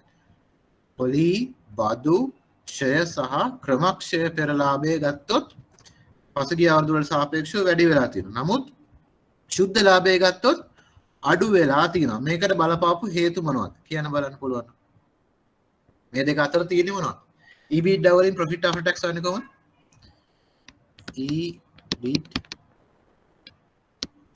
EBIT දාලා තියෙනවා profit after tax තියෙනවා. EBITDA වලින් profit after tax ගන්න මොකද කරන්න ඕනේ? අපි මොනවද අඩු කරන්න ඕනේ? ඉස්සලාම පොලි අඩු කරන්න ඕනේ. ඊළඟට tax අඩු කරන්න ඕනේ. ඊළඟට depreciation අඩු කරන්න ඕනේ. ඊළඟට amortization අඩු කරන්න ඕනේ. ඒතර මේ ටික අඩු කරාම තමයි profit after tax එන්නේ. එහෙනම් මේකට උත්තරේ මොකක්ද? මම දැන් කියපු දේ ඇතුලේ උත්තරේ තියෙනවා. ශුද්ධ ලාභය අඩු වෙන්නටත් අර EBITDA වැඩි වෙන්නටත් හේතුව මොකක්ද? කාටද කියන්න පුළුවන්? ශුද්ධ ලාභය අඩු වෙන්නටත් EBITDA වැඩි වෙන්නටත් හේතුව මොකක්ද?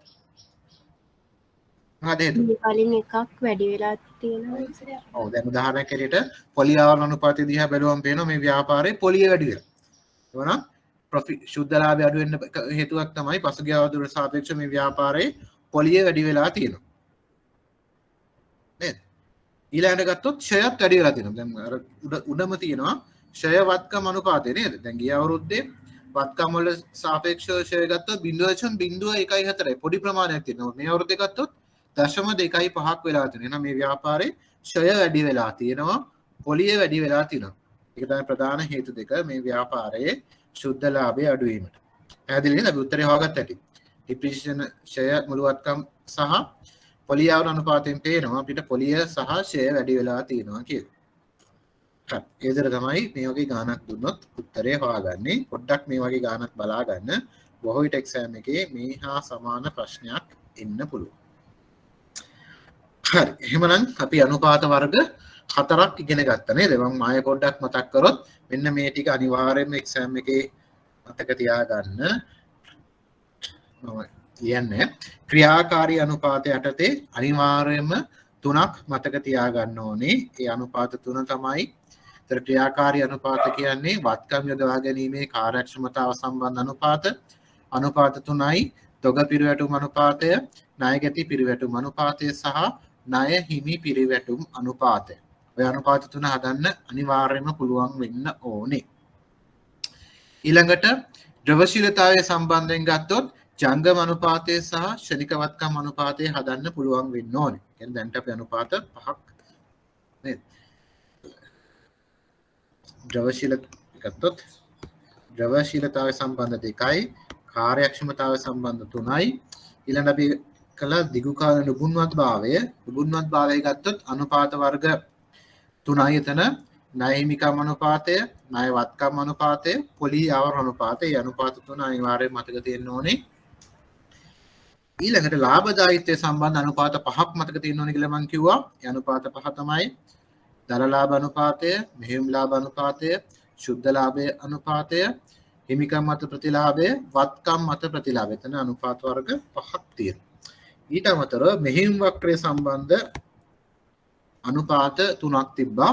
ඒ තුන තමයි තොග රඳවා ගැනීමේ කාලය, ණය ගැති ලැබීම් කාලය සහ ණය හිමි ගෙවීම් කාලය. එතන අනුපාත තුනයි. මෙන්න මේ අනුපාත ඔක්කොම කීයක් තියෙනවද? 2යි 5යි 10යි 13යි 16යි. මේ 16 එක්සෑම් එකට අනිවාර්යයෙන්ම මතක තියාගත යුතුමයි. එක්සෑම් එක දෙන්නේ නැහැ අනුපාත.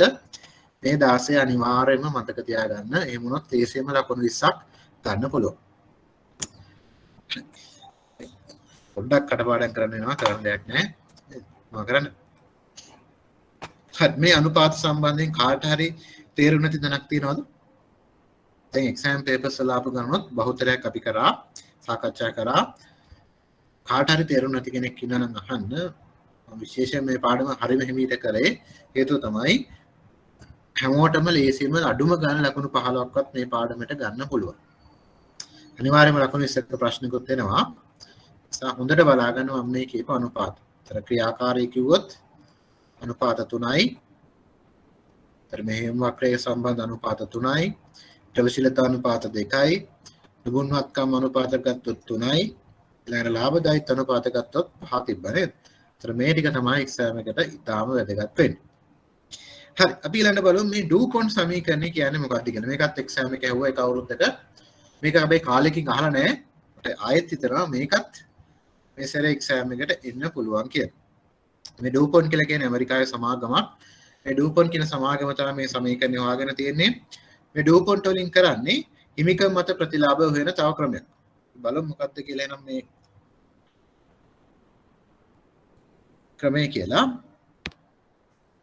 මේ අපි තමයි ඩූපොන්ට් සමීකරණය. මේකත් එක්සෑම් එක ඇහුව නිසා වැදගත්. ඩූපොන්ට් වලින් බලන්නේ හිමිකම් මත ප්‍රතිලාභ හොයන ක්‍රමයක්. කියන ROE හොයන විදිහක්. ROE හොයන්නේ කොහොමද අපි? හිමිකම බෙදීම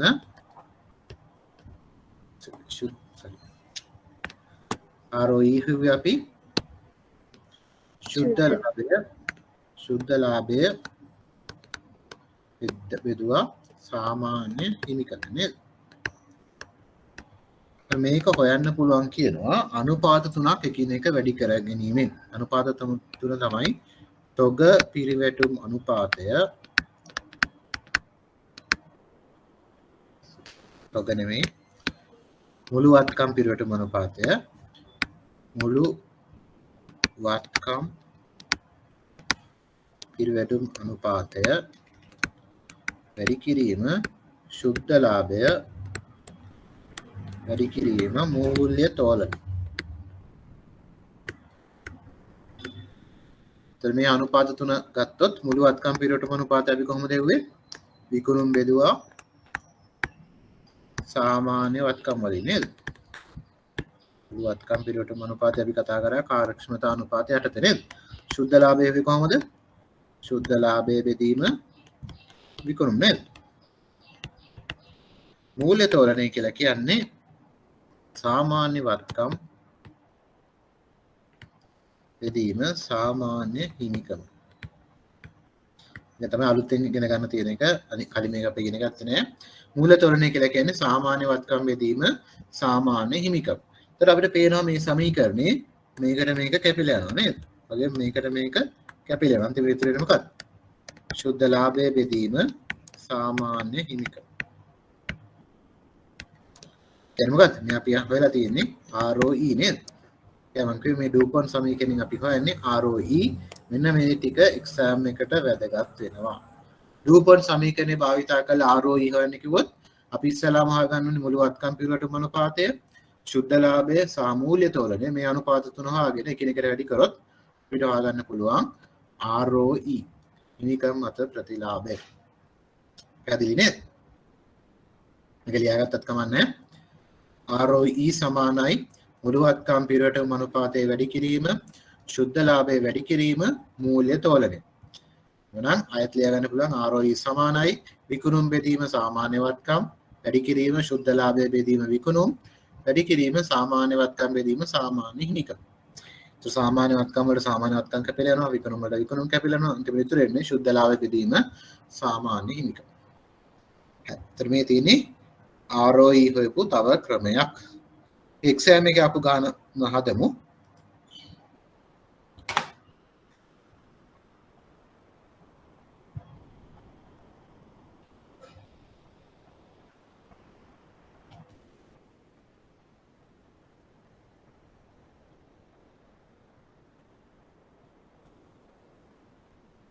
මේ ගාන හදමු. මේක ඇවිල්ලා තිබ්බේ 2018 මාර්තු 3 වෙනි ප්‍රශ්නේ 3 වෙනි කොටස. උඩේව හදන්නේ උඩ ටික හදන්න පුළුවන් නේද? වත්කම් පිළිවෙතම අනුපාතය දන්නවා, පොලි ආවරණ අනුපාතය දන්නවා, හිමිකම් මත ප්‍රතිලාභය, ස්කන්ධය මත ඉපයුම් කියලා කියන්නේ හිමිකම් මත ප්‍රතිලාභය, ශනික අනුපාතය හදන්න දන්නවා. ශනික අනුපාතය කියන්නේ ශනික වත්කම් අනුපාතයට තමයි. එවන හදන්න බලන්න ඩූපන් සමීකරණය භාවිතා කරලා ROE ඉස්සලාම ඩූපන් සමීකරණය ලියන්න ඊට පස්සේ අගයන් ආදේශ කරන්න.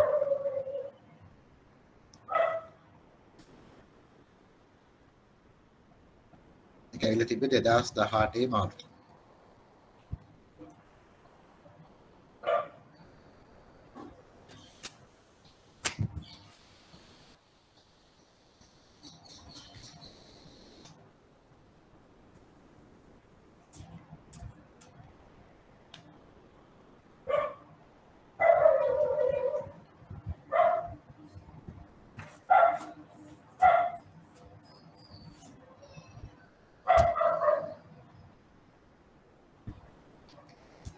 මෙහෙම ප්‍රශ්නයක් අහන්න පුළුවන් මේකේ. හිමිකම් මත ප්‍රතිලාභයට බලපාන සාධක මොනවද? කවුරුහවත් මොනවද කියන්න පුළුවන්. හිමිකම් මත ප්‍රතිලාභයට බලපාන සාධක. ව්‍යාපාරයක හිමිකම් මත ප්‍රතිලාභ වැඩි කිරීම සඳහා ගත හැකි දේවල් මොනවද? එහෙම ප්‍රශ්නයක් අහුවොත් මොනවද කියන්න පුළුවන් මට? හිමිකම් මත ප්‍රතිලාභ වැඩි කර ගන්න ඕන නම් මුළුවත්කම් පිළිවෙතම අනුපාතය වැඩි කර ගන්න ඕනේ නේද? එහෙම නැත්නම් අපිට කියන්න පුළුවන් වත්කම් කාර්යක්ෂමව යොදාගත්තොත් හිමිකම් මත ප්‍රතිලාභය වැඩි කර ගන්න පුළුවන්. ඊට අමතරව ශුද්ධ ලාභය වැඩි කරගත්තොත් ඒත් පුළුවන් හිමිකම් මත ප්‍රතිලාභය වැඩි කර ගන්න. ඒ වගේම මූල්‍ය තෝලනය වැඩි කරගත්තොත් ඒත් හිමිකම් මත ප්‍රතිලාභය වැඩි කර ගන්න පුළුවන්. මූල්‍ය තෝලනය වැඩි කර ගන්නවා කියලා කියන්නේ අයිතිකරුවන්ගේ ප්‍රාර්ථනයට සාපේක්ෂව ණය ප්‍රාර්ථනය වැඩි වෙන තරමට හිමිකම් මත ප්‍රතිලාභයත් වැඩි කර ගන්න පුළුවන්. ඒ වගේ ප්‍රශ්නත් අහන්න පුළුවන්. ROE වැඩි කර ගන්න මොනවද කරන් තියෙන්නේ? වත්කම් කාර්යක්ෂමව යොදව ගන්න ඕනේ. ශුද්ධ ලාභය වැඩි කර ගන්න ඕනේ. තෝලනය වැඩි කර ගන්න ඕනේ. ඒ වගේ ප්‍රශ්නයක් උනත් අහන්න පුළුවන්.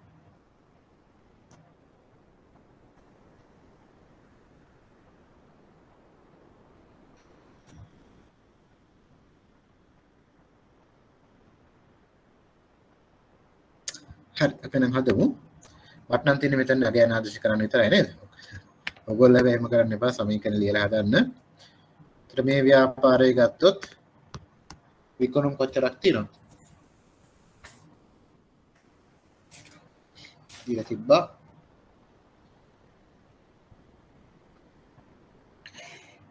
56200 නේද? ඒතර සාමාන්‍ය වත්කම් පිළිතර ගමු මුළු වත්කම් තියෙනවා 15800ක් නේද? එතන අපිට සාමාන්‍ය වත්කම් හැටියට ගන්න වෙන්නේ අවසන් වත්කම් මොකද අවුරුදු දෙකක් නැහැ නේ දීලා. ශුද්ධ ලාභය දීලා තියෙනවා 4260ක්. විකුණුම් 56200ක්. සාමාන්‍ය වත්කම් 15800ක්. හිමිකම දීලා තියෙනවා 13000. එනකොට දෙන්නේ. අර මම ඉස්සෙල්ලා කිව්වා මේකට මේක කැපෙනවා. මේකට මේක කැපිලා යනවා. අන්තිමට ඉතුරු වෙන්නේ 4260 බෙදීම 13000. කිද උත්තර?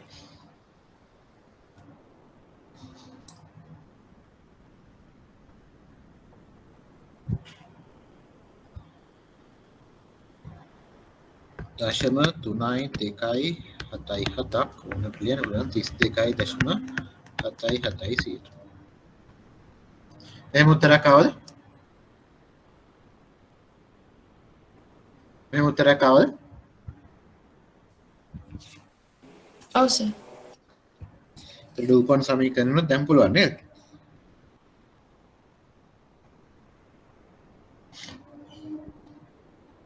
එහෙනම් හිමිකම් මත ප්‍රතිලාභය වැඩි කරගන්න අපි මොකද කරන්න ඕන?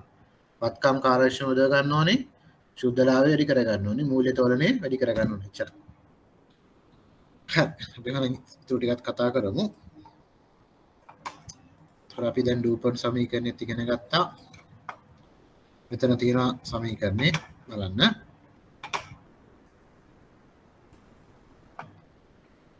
ඊළඟට බලමු අපි දැන් කියවනේ අනුපාත වර්ග පහක් තියෙනවා කියලා. මොනවද පහ? පහෙන් හතරයි අපි කතා කරේ. තව එක අනුපාත වර්ගයක් අපිට ඉතුරු වුණා. ඒවට තමයි මේ වෙළඳපළ අනුපාත කියලා කියන්නේ.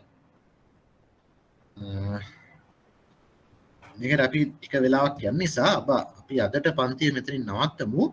ඒක ගොඩක් ඉගෙනුවත් ඒක ඔලුවට එන්නේ නැහැ නේද? අපි රූපන් සමීකරණයෙන් අද පන්තිය නවත්තමු. අර මං කිව්වාගේ ගණන් ටික හදලා බලන්න. වෙළඳපොළ අනුපාත වලින් ගොඩාක් ප්‍රශ්න ඇවිල්ලා නැහැ. නිසා එච්චරම බය වෙන්න දෙයක්වත් නැහැ. බලමු ඊළඟ සතියේ වෙළඳපොළ අනුපාත කතා කරමු. ඊළඟ සතියේ පන්තිය නැහැ. ඒකත් මතක තියාගන්න. ඊට පස්සේ වෙන දවසේ වෙළඳපොළ අනුපාත කතා කරමු. එහෙමනම් පාස් පේපර්ස් වල ගණන් හදන්න. බලන්න දැන් හැම පාස් පේපර් එකකම මේ පාඩමෙන් ප්‍රශ්නයක් තියෙනවා. හැමෝටම ලකුණු 15ක්වත් දැන් ගන්න පුළුවන්. පොඩ්ඩක් ඉඳ හදලා බලන්න. හරි මොනවා හරි ප්‍රශ්න තියෙනවද අපි ඉගෙන ගත්ත දේවල් වලින්? කෙනෙක් අහනවා ප්‍රසන්ටේෂන් එක ෂෙයා කරන්න පුළුවන්ද කියලා. මේ ප්‍රසන්ටේෂන් එක ෂෙයා කරලා නේද තියෙන්නේ? හම්බෙච්ච නැති අය ඉන්නවද? හම්බෙච්ච නැති අය ඉන්නවද?